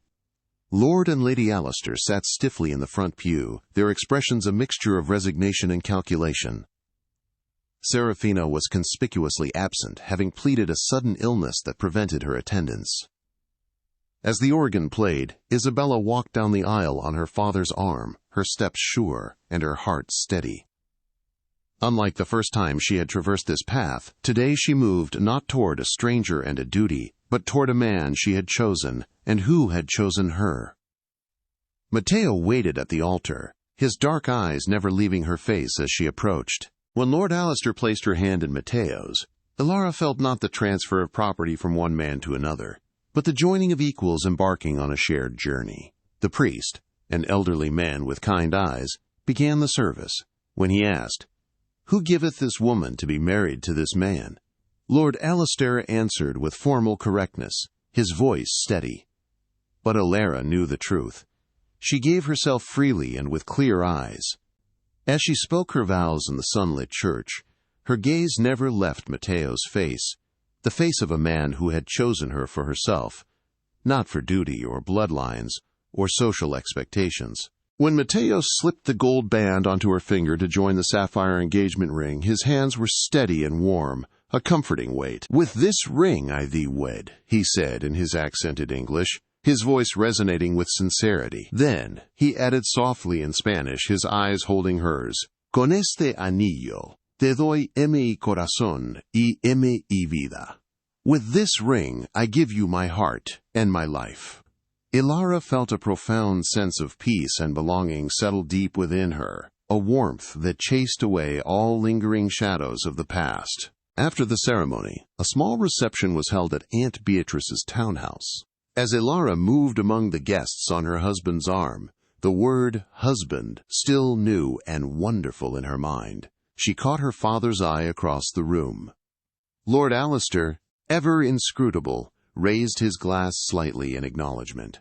It was as close to a blessing as she would receive from him, and Elara found that it was enough. She no longer craved his approval as she once had. Her own happiness was her truest validation. "Are you happy, my dear?" Aunt Beatrice asked, her eyes twinkling as the reception began to draw to a close. "More than I ever imagined possible," Elara replied honestly, squeezing her aunt's hand. "Then my work here is done," her aunt declared with satisfaction. "Though I shall expect detailed letters from Spain, and perhaps a visit when you've settled in." "You will always be welcome, Aunt Beatrice," Mateo assured her, bowing over the elderly woman's hand. "Without you, I might never have found my Duchess." "Oh, you would have found her," Aunt Beatrice replied with a knowing smile. "Some things are simply meant to be." 3 days later, Elara Vance, now Elara de Alva, Duchess of Valencia, stood on the deck of the ship that would carry them to Spain.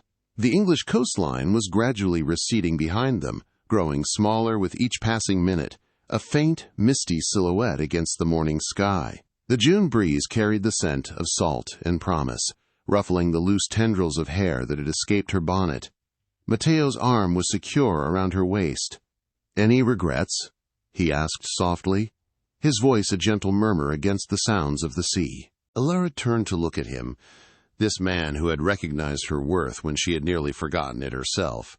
In the week since their first meeting, she had discovered in him not only a keen intellect and honorable character, but a tenderness that had helped heal the wounds of her humiliation. "None," she replied with perfect honesty. "England was my past. You are my future." As the ship caught the wind and surged forward toward the Mediterranean, Isabella felt a profound sense of peace. The path that had seemed so fixed from her infancy had taken an unexpected turn, leading her not to the life she had been prepared for, but to the one she was meant to live. The voyage to Spain took 8 days, during which Elara discovered she had an unexpected affinity for sea travel. While many of the passengers remained in their cabins, suffering from seasickness, she spent hours on deck, fascinated by the ever-changing face of the ocean and the vast expanse of sky above them. "You would have made a fine explorer in another life," Mateo observed as they stood at the rail one evening, watching the sunset paint the water in shades of gold and crimson.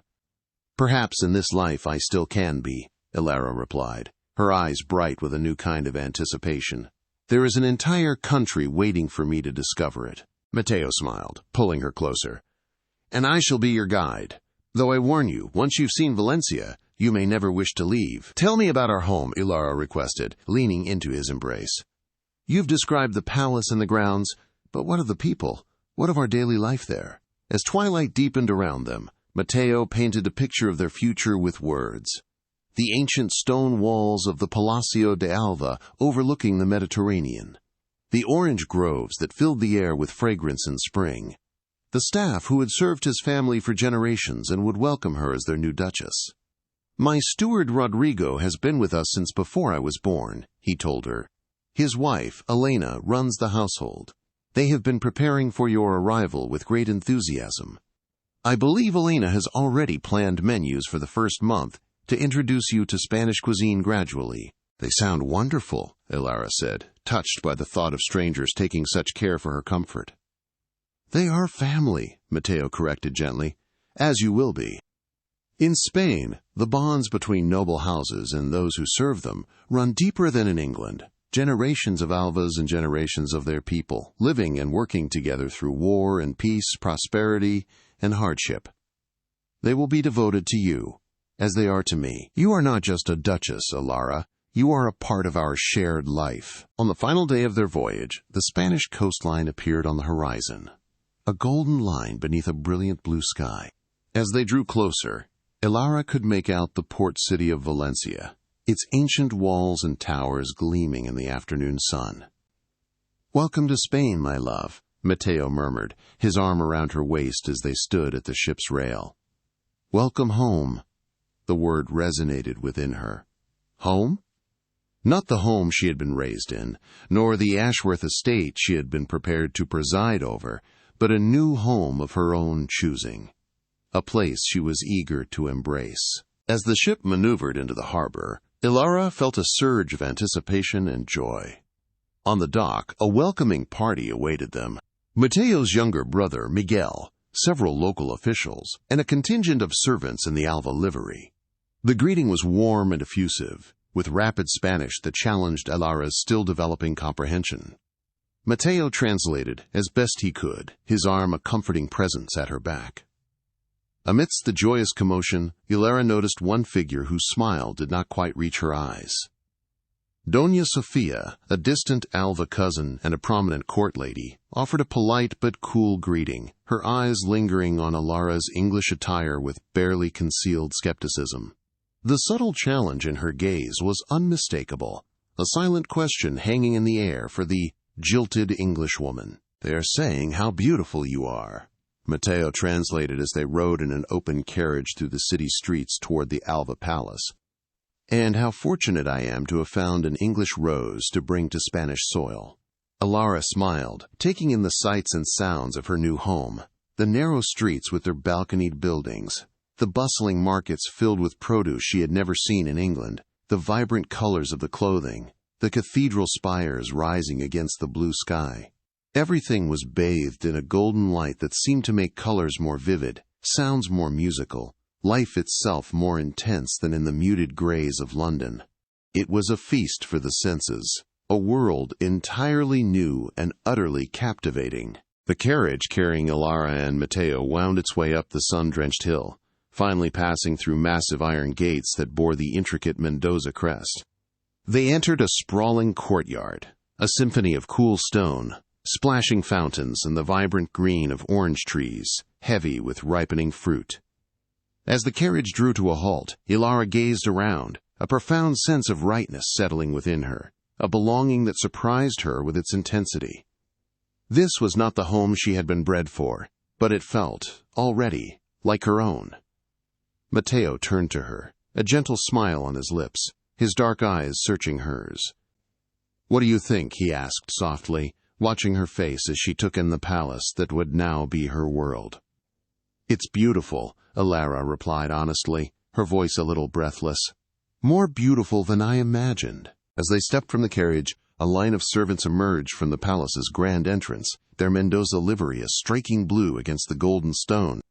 At their head stood an elderly couple, Rodrigo, the steward, his face a map of kind wrinkles, and Elena, the housekeeper, whose warm smile was echoed in her bright, welcoming eyes. They bowed formally, then Elena stepped forward, speaking a torrent of rapid Spanish, that, while still challenging Elara, conveyed genuine welcome.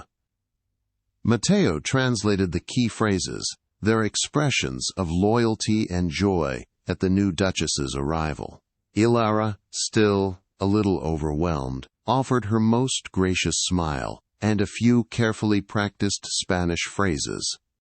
She was touched by their warmth, a stark contrast to the stiff formality of English household staff. These were not merely servants, they were indeed family, as Mateo had said, and their acceptance felt like a balm to her soul. That evening, after a light supper, Elara found herself standing on the balcony of their private apartments, looking out over the Mediterranean.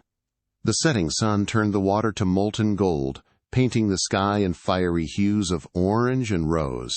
Below, fishing boats returned to harbor, their silhouettes dark against the shimmering sea. Mateo joined her, his arm encircling her waist as he leaned beside her at the railing. "Are you happy?" he asked, his voice a gentle murmur against the sounds of the evening. Elara turned her head to rest against his shoulder, a profound sense of peace washing over her. "Profoundly," she replied, her voice thick with emotion. "I feel so free, so alive." The cool evening breeze carried the scent of salt and orange blossoms, a fragrance that already felt like home. Mateo drew her closer, his embrace a promise. "That is all I wish for you, my love," he said, his voice deep and sincere. "To be happy, to be yourself, not the woman someone else decided you should be, but the woman you choose to become." Elara looked up at him, her heart swelling with gratitude. He saw her, truly saw her, beyond the titles and expectations. As twilight deepened into night, the first stars emerged above them, scattering across the velvet sky. They were the same stars that shone over England, yet here, in Valencia, they seemed brighter, more numerous, reflecting the boundless possibilities of her new life. This was a love that nourished, a partnership that empowered. Elara thought of the winding path that had brought her to this sun-drenched balcony, to this profound sense of peace. The heartbreak that had once seemed unbearable had, in truth, led her to this joy. Marcus's rejection, a moment of such crushing humiliation, was now clearly illuminated as the beginning of a better story, a story she was now writing herself. And Serafina's betrayal, though still a tender spot, had ultimately freed her from a confining life, allowing her to become a person in her own right, not merely a role. She had entered the world as a girl promised to a duke since birth, but she had arrived in Spain as a woman who had chosen her own destiny. 6 months later, the Palacio de Mendoza stood resplendent against the azure Mediterranean sky, its golden stone walls catching the warm afternoon light. From the terrace garden where Elara sat sketching, She could see fishing boats dotting the bay below, their white sails bright against the deep blue water. 6 months in Valencia had transformed her in ways she could scarcely have imagined when she left England's shores. Her skin had taken on a golden hue from the Spanish sun, her once perfect English rose complexion replaced by a healthier glow. Her Spanish, once halting and formal, now flowed more naturally as she conversed with servants, local dignitaries, and the villagers who had welcomed their duke's English bride with unexpected warmth. "Working on another landscape, my love?" Mateo's voice came from behind her as he emerged from the palace, loosening his cravat in the afternoon heat. Elara smiled up at her husband. "Not today. I'm writing to Aunt Beatrice." Mateo settled beside her on the stone bench, glancing at the lengthy letter filled with her neat handwriting. "And how is the formidable Lady Caldwell?" Elara replied with a fond smile. "Thriving, as always. She writes that she's considering visiting us next spring. Apparently, London society has grown tediously predictable in my absence." Mateo chuckled, a warm sound. "I look forward to it. Your aunt's observations on Spanish customs will undoubtedly be entertaining." Elara set aside her writing. She also sent news of the Ashworths. Mateo's tone remained neutral, but his eyes betrayed his interest. "Did she?" "Serafina is with child," Elara said, her voice soft. "Due in the summer. And apparently she has surprised everyone by taking a keen interest in the management of the Ashworth estates. Aunt writes that she's quite transformed from the flighty girl she once was." Mateo reached for her hand, his thumb brushing over the sapphire ring that now shared her finger with a wedding band of Spanish gold. "And how does this news make you feel?" he asked gently, his eyes searching hers for any lingering pain. Elara considered the question honestly, surprised by the clarity of her own feelings. "Happy for her," she said finally. "Truly happy. We were both shaped by our father's ambitions, though in different ways. Perhaps Serafina, like me, simply needed the freedom to discover her own strengths." Mateo squeezed her hand. "You have a generous heart, Elara." "I have a full one," she corrected him with a smile, looking out at the shimmering bay. "It's easier to be generous when one wants for nothing." A servant approached, bowing respectfully. "Your Graces, the delegation from Madrid has arrived." "Thank you, Miguel," Mateo replied. "Please show them to the library. We will join them shortly." As the servant departed, Elara rose to prepare for their guests. The king's representatives had come to discuss Mateo's proposals for modernizing Valencia's harbors, a project he had developed with Elara's unexpected but valuable input. She had pored over maps and ledgers, applying her keen mind to logistical challenges, surprising herself with her aptitude for commerce and infrastructure. "Ready to astonish the king's men with your insights on maritime commerce?" Mateo asked with a proud smile, his eyes sparkling with affection. "I believe so," Elara replied confidently, adjusting the lace at her cuffs. As they walked arm in arm through the sunlit corridors of the palace that was now her home, Elara reflected on the extraordinary journey that had brought her here. In England, her education had been focused on making her an ornamental duchess, accomplished in arts and languages, but never in matters of true substance. Here in Spain, Mateo had encouraged her to apply her intelligence to practical matters, valuing her perspective on everything from agricultural improvements to diplomatic relations. She felt not only loved but truly valued, her intellect recognized as a strength, not merely a parlor trick. "Sometimes," she said softly to Mateo as they paused before the library doors, the Mediterranean sun streaming through ancient windows. "I think about that day at the altar when Marcus chose Serafina, and I find myself wanting to thank him." Mateo's eyebrows rose in surprise. "Thank him?" Elara nodded, her eyes filled with love as she looked at her husband. "His rejection set me free to find you, and in finding you I found myself." Mateo raised her hand to his lips, his gaze tender. "Then I, too, must be grateful to the Duke of Ashworth for his profound lack of judgment that brought the most precious treasure in the world to my shores." With that, he opened the library doors, and they entered together, equals in partnership, united in purpose, and bound by a love that had been chosen freely rather than dictated by duty. And in that choice, lay all the difference. Dear listener, you have journeyed with Elara through moments of crushing despair and soaring triumph. Her story is a testament to the unexpected paths life places before us, moments when everything we planned seems to crumble into dust. Perhaps today you too may be facing your own version of an empty altar, a broken promise, or a dream shattered by circumstances beyond your control. Remember, Elara's path was not the one she expected, but it became the one that truly led her home. The destiny others have meticulously mapped out for us isn't always the one that will bring us true happiness. Often, it's precisely in our moments of greatest pain, when our carefully constructed lives unravel, that the doors to our true purpose finally swing open. Know that this pain isn't the end of your story. It's merely a necessary, powerful chapter for your transformation, a crucible in which your resilience is forged and your authentic self begins to emerge. Just as Elara found the strength to rebuild her identity and discover a deeper, more authentic love, you too carry within you a resilience you may not yet know. Your moments of greatest vulnerability can become the very foundation of your greatest strength, the fertile ground from which something new and magnificent can grow. Rest tonight, knowing that tomorrow brings new possibilities. Allow yourself to release the reins of control for a few hours, trusting that you are protected and supported by the universe. Your body deserves rest. Your mind deserves peace. And when the sun rises again, remember you are not defined by the plans others made for you, but by the choices you yourself make each new day. As the Duchess of Valencia discovered, sometimes our greatest gifts come disguised as our greatest disappointments, leading us to a richer, more fulfilling life than we ever dared to imagine.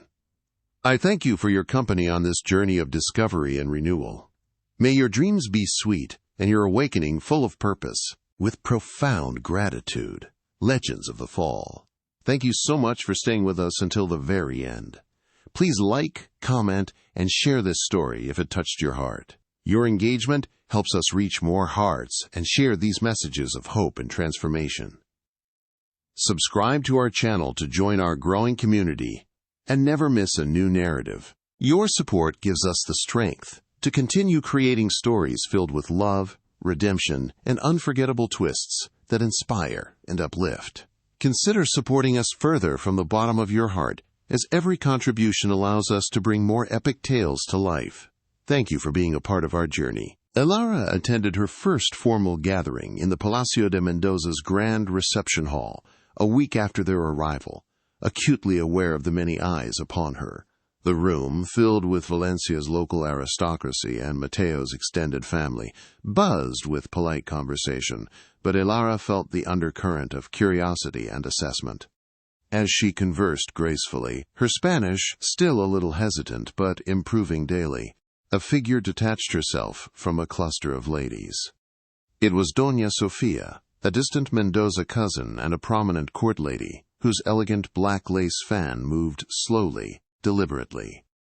Duquesa, Doña Sofia greeted her, her voice smooth but cool, her sharp eyes lingering on Elara's attire. We are delighted you are adapting so quickly to our customs. Though, tell me, is it not a challenge for an English rose to bloom in our Spanish sun, so far from her native soil? It was a polite question, yet steeped in barely concealed skepticism, a subtle challenge to the jilted Englishwoman who had unexpectedly married their duke. Elara met her gaze, a determined spark in her eyes. On the contrary, Doña Sofia, she replied, her voice steady. The Spanish sun, much like the warmth of its people, offers a new and vibrant life to those willing to embrace it. I find it remarkably invigorating. Mateo, who had been observing from a short distance, offered a subtle, approving nod. A few days later, Elara was in Mateo's sprawling library, helping him review a stack of diplomatic documents concerning trade routes with Portugal. She offered an insightful suggestion regarding a particular tariff, drawing on her extensive education in English commerce and her burgeoning understanding of Spanish markets. Mateo's face lit up with appreciation. That is an astute observation, Elara. It could indeed streamline negotiations. Just then, Doña Sofia entered, ostensibly to retrieve a rare volume from a high shelf. Her movements were slow, her eyes discreetly observing Elara's engaged posture, and the papers spread before them. Elara continued, articulating a diplomatic strategy that leveraged both English and Spanish economic interests. Mateo listened, impressed, and Doña Sofia, though she said nothing, paused in her search. A visible flicker of surprise, then, perhaps, grudging admiration, crossed her face before she smoothly retrieved her book and departed. A subtle shift in her demeanor, registered by both Elara and Mateo. A week later, the village below the Palacio de Mendoza erupted in a riot of color and music for the annual spring festival. Elara attended with Mateo, dressed in a vibrant embroidered gown chosen with Elena's enthusiastic help. She moved through the joyous crowd with ease, her improved Spanish allowing her to converse cheerfully with vendors and villagers. She admired their crafts, inquired about their families, and even attempted a few steps of a traditional folk dance, much to the delight of the children. Doña Sofia, observing from a shaded balcony overlooking the plaza, watched as the villagers greeted Elara with genuine warmth and affection. She saw the Duchess laugh, unreserved and truly happy, and noted the genuine curiosity in her eyes as she sampled local delicacies. A grudging respect, faint but undeniable, flickered in Doña Sofia's sharp gaze. This Englishwoman was not merely a decorative duchess. She was a part of their world. Later that evening, after the festival, Elara was in the drawing room, sipping a cool drink, when Doña Sofia approached her. In her hand, she held a small, exquisitely carved fan of polished sandalwood. Duquesa, Doña Sofia began, her voice softer than Elara had ever heard it. Your grace with the villagers today was remarkable. They speak highly of you. Elara inclined her head. They are a warm and welcoming people, Doña Sofia. It is easy to be oneself among them. The older woman gave a rare, almost imperceptible smile. Indeed. It takes a certain spirit to truly embrace a new home. She extended the fan. This belonged to my grandmother. A small token of welcome to Valencia, from one who now sees you are truly meant to be here. It was a gesture of acceptance, a symbol of grudging respect that Elara received with a quiet sense of triumph. Late autumn found Elara walking through the vast orange groves of the Palacio de Mendoza, the air thick with the sweet, heady scent of ripening fruit. The golden oranges hung heavy on the branches, a bountiful harvest that seemed to mirror the richness of her own life. She was fully at ease in her new home, her steps confident on the sun-baked earth.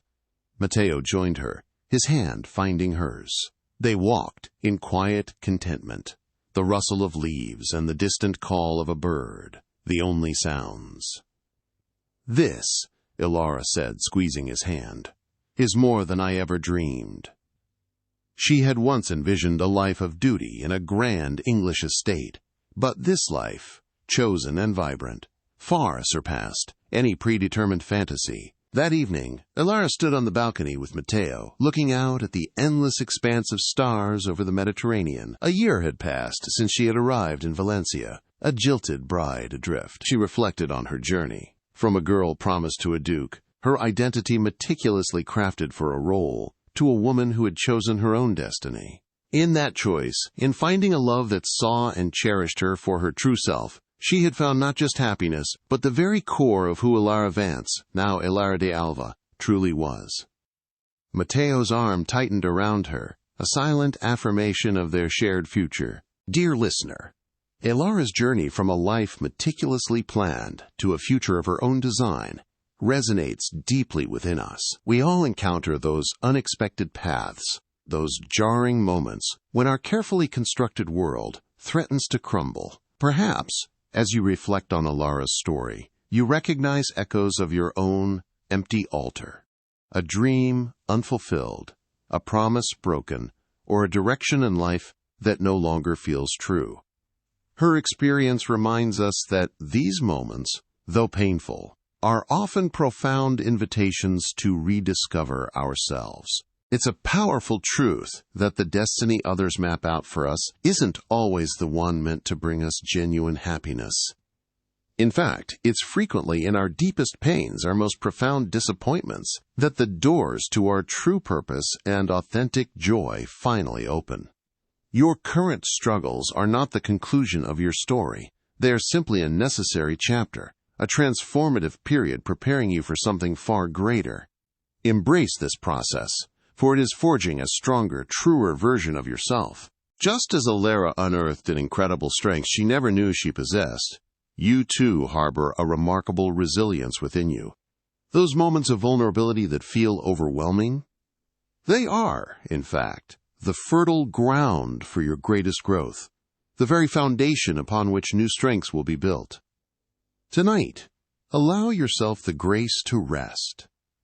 Release the reins of control, trusting that the universe holds you, supports you, and guides you. Your body deserves its peace, and your mind, its tranquility. And with the dawn of a new day, rise with the understanding that your identity is not fixed by the expectations of others, but crafted by the deliberate choices you make, day by day.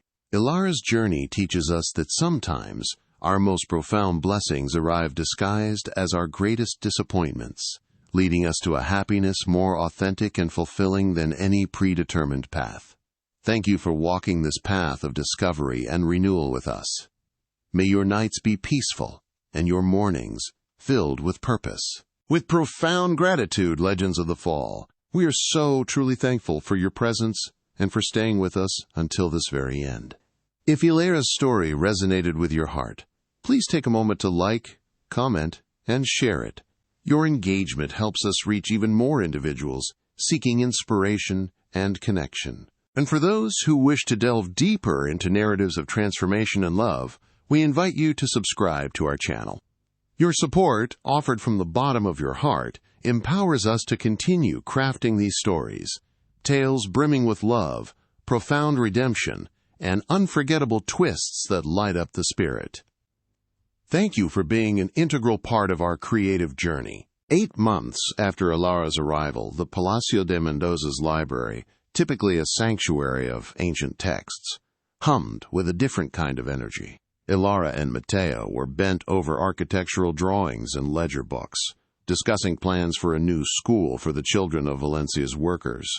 Elara, her Spanish now fluid and confident, took the lead, outlining curriculum proposals and funding strategies with an initiative that surprised even Mateo.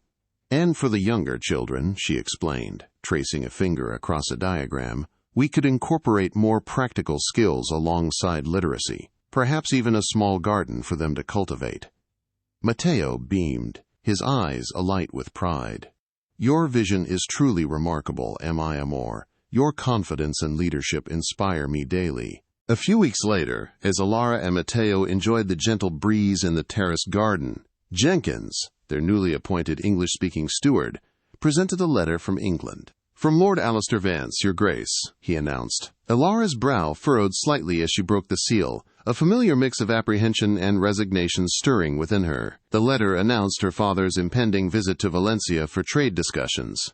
"He's coming," she said to Mateo, a wry smile touching her lips. "Still focused on transactions, it seems." Mateo covered her hand gently. "This is a chance, Elara, to show him the woman you have become, and the true happiness you have found, which cannot be measured in ledgers."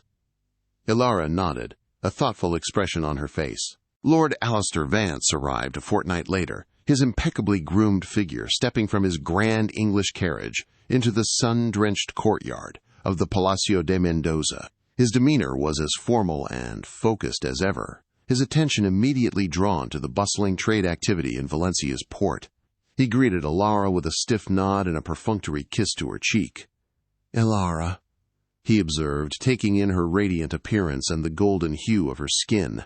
"The Spanish sun seems to agree with you, and the Duke's management of his estates appears quite satisfactory." Elara smiled inwardly. He noted her beauty, the prosperity, but entirely missed the profound inner transformation, attributing her happiness to external factors rather than her own growth.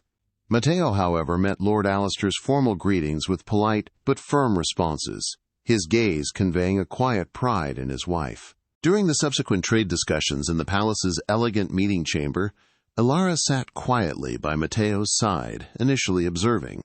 As the conversation grew intricate, revolving around English tariffs and Spanish olive oil imports, she subtly interjected with an insight on a particular market fluctuation she had been researching. Her Spanish, combined with her precise understanding of the economic nuances, surprised the Spanish officials. Lord Alistair, initially taken aback by his daughter's unexpected contribution, found himself listening intently. A flicker of something akin to pride, or at least professional respect, crossed his stern features as Elara articulated a solution that benefited both parties. Mateo, catching Elara's eye, offered a knowing glance, his smile a silent acknowledgment of her invaluable contribution. When Lord Alistair departed a few days later, his trade mission successfully concluded, there was a subtle shift in his usual formality. As he prepared to step into his carriage, he turned to Elara. "Elara," he said, his voice less rigid than usual. "I must confess, your aptitude for affairs beyond the drawing-room is remarkable." It was a rare, genuine compliment, a sign of a grudging, newfound respect that Elara had earned not through marriage, but through her own capabilities. Elara smiled, a quiet victory in her heart. It was enough. She had proven her worth, not for his approval, but for herself. Later that evening, Elara stood with Mateo on the balcony, watching the sunset paint the Mediterranean in fiery hues. She reflected on how her rejection by Marcus and the painful betrayal by Serafina, once the source of such profound humiliation, had ultimately been the essential steps that led her to this profound happiness. She had not just found love, she had found her true self, a woman capable of shaping her own destiny, contributing her intellect, and embracing a life of purpose. Mateo drew her into his arms, their silhouettes framed against the vibrant Valencian sky. Dear listener, Elara's journey reminds us that sometimes life places us on unexpected paths, moments when everything we planned seems to crumble. Like Elara, you too may be facing your own version of an empty altar or a broken promise, a point where the carefully laid plans of your past seem to have vanished. But remember, the destiny others have mapped out for us isn't always the one that will bring us true happiness. It is often a redirection, a turning point towards a more authentic self. Often, it's precisely in our moments of greatest pain that the doors to our true purpose open. Perhaps today you're feeling the weight of rejection, the sting of betrayal, or simply the exhaustion of following expectations that aren't truly yours. Know that this pain isn't the end of your story. It's merely a necessary chapter for your transformation, preparing you to step into a life of deeper meaning and joy. Your resilience is greater than you know. Just as Elara found the strength to rebuild her identity and discover a deeper, more authentic love, you too carry within you a resilience you may not yet know. Your moments of greatest vulnerability can become the foundation of your greatest strength. Rest tonight, knowing that tomorrow brings new possibilities. Allow yourself to release the reins of control for a few hours, trusting that you are protected and supported by the universe. Your body deserves rest. Your mind deserves peace. And when the sun rises again, remember you are not defined by the plans others made for you, but by the choices you yourself make each new day. As the Duchess of Valencia discovered, sometimes our greatest gifts come disguised as our greatest disappointments, leading us to a path far more beautiful and fulfilling than we could have ever imagined. I thank you for your company on this journey of discovery and renewal. May your dreams be sweet and your awakening full of purpose. With profound gratitude, Legends of the Fall. Thank you so much for staying with us until the very end of Elara's incredible story. If her journey touched your heart, please consider showing your support. We invite you to like this video, leave a comment with your thoughts, and share this narrative with friends and family who might also find inspiration in its message. Your engagement truly fuels our passion. Please subscribe to our channel to join our growing community and ensure you don't miss future stories filled with love, redemption, and unforgettable twists. Your support, whether through likes, comments, shares, or subscribing, helps us continue bringing these powerful narratives to life from the bottom of our hearts. From all of us at Legends of the Fall, we extend our deepest thanks. Every listener, every interaction, strengthens our resolve to create more content that resonates and inspires. Thank you so much for being a part of our journey and for allowing us to share Elara's enduring tale with you. 9 months into her life in Valencia, Elara's days unfolded with a rhythm that was both joyful and deeply fulfilling. Her mornings often began in the palace garden, where she discussed new plantings and the care of the orange trees with Elena, her Spanish now confident and infused with a gentle Valencian lilt. She then moved to the ancient library, assisting Mateo with his diplomatic correspondence, her linguistic skills proving invaluable for translations, and her sharp mind offering fresh perspectives on complex matters. She would observe Rodrigo managing the bustling household with a knowing smile, understanding now that their family bond was woven through generations of shared life, not just service. One vibrant afternoon, Elara and Mateo visited Valencia's bustling central market.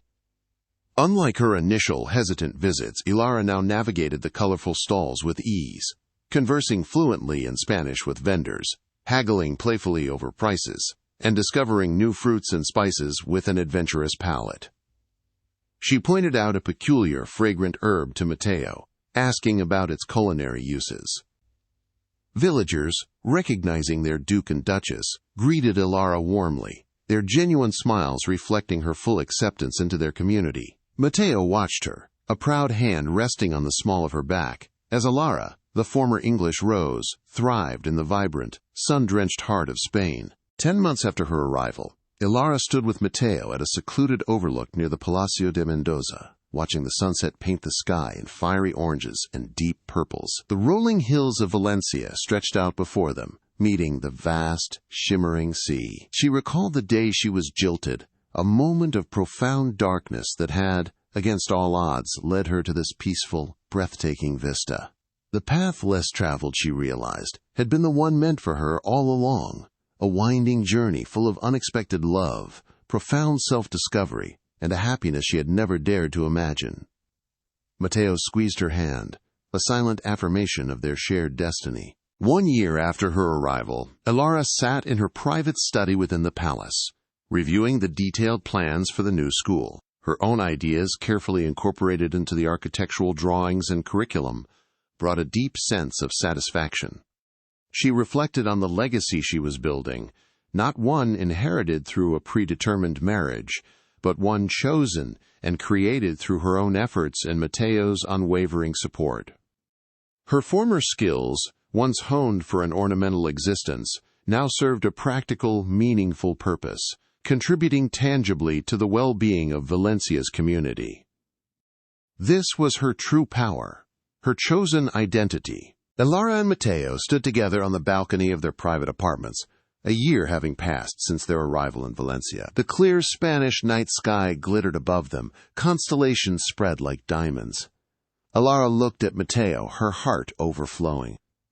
He had entered her life when all seemed lost, and in doing so, had helped her discover her true self beyond the confines of societal expectations and predetermined roles. "I am profoundly grateful," she whispered, reaching up to touch his cheek, "for you and for the woman I have become. I am exactly where I am meant to be, a woman chosen and choosing." He drew her into a loving embrace, the stars bearing witness to their enduring bond. As dawn broke over the Mediterranean, Elara and Mateo stood hand in hand on the balcony, watching the first golden rays kiss the horizon. The sea stretched endlessly before them, a shimmering canvas of boundless possibility. It symbolized her future, unknown, yet full of promise, a testament to her chosen path. They looked forward, ready for whatever challenges and joys their life together would bring, their journey a beacon of hope for all who dared to choose their own way. With the sun rising on a new day, Elara knew her story was not just one of transformation, but of an endless, self-written horizon.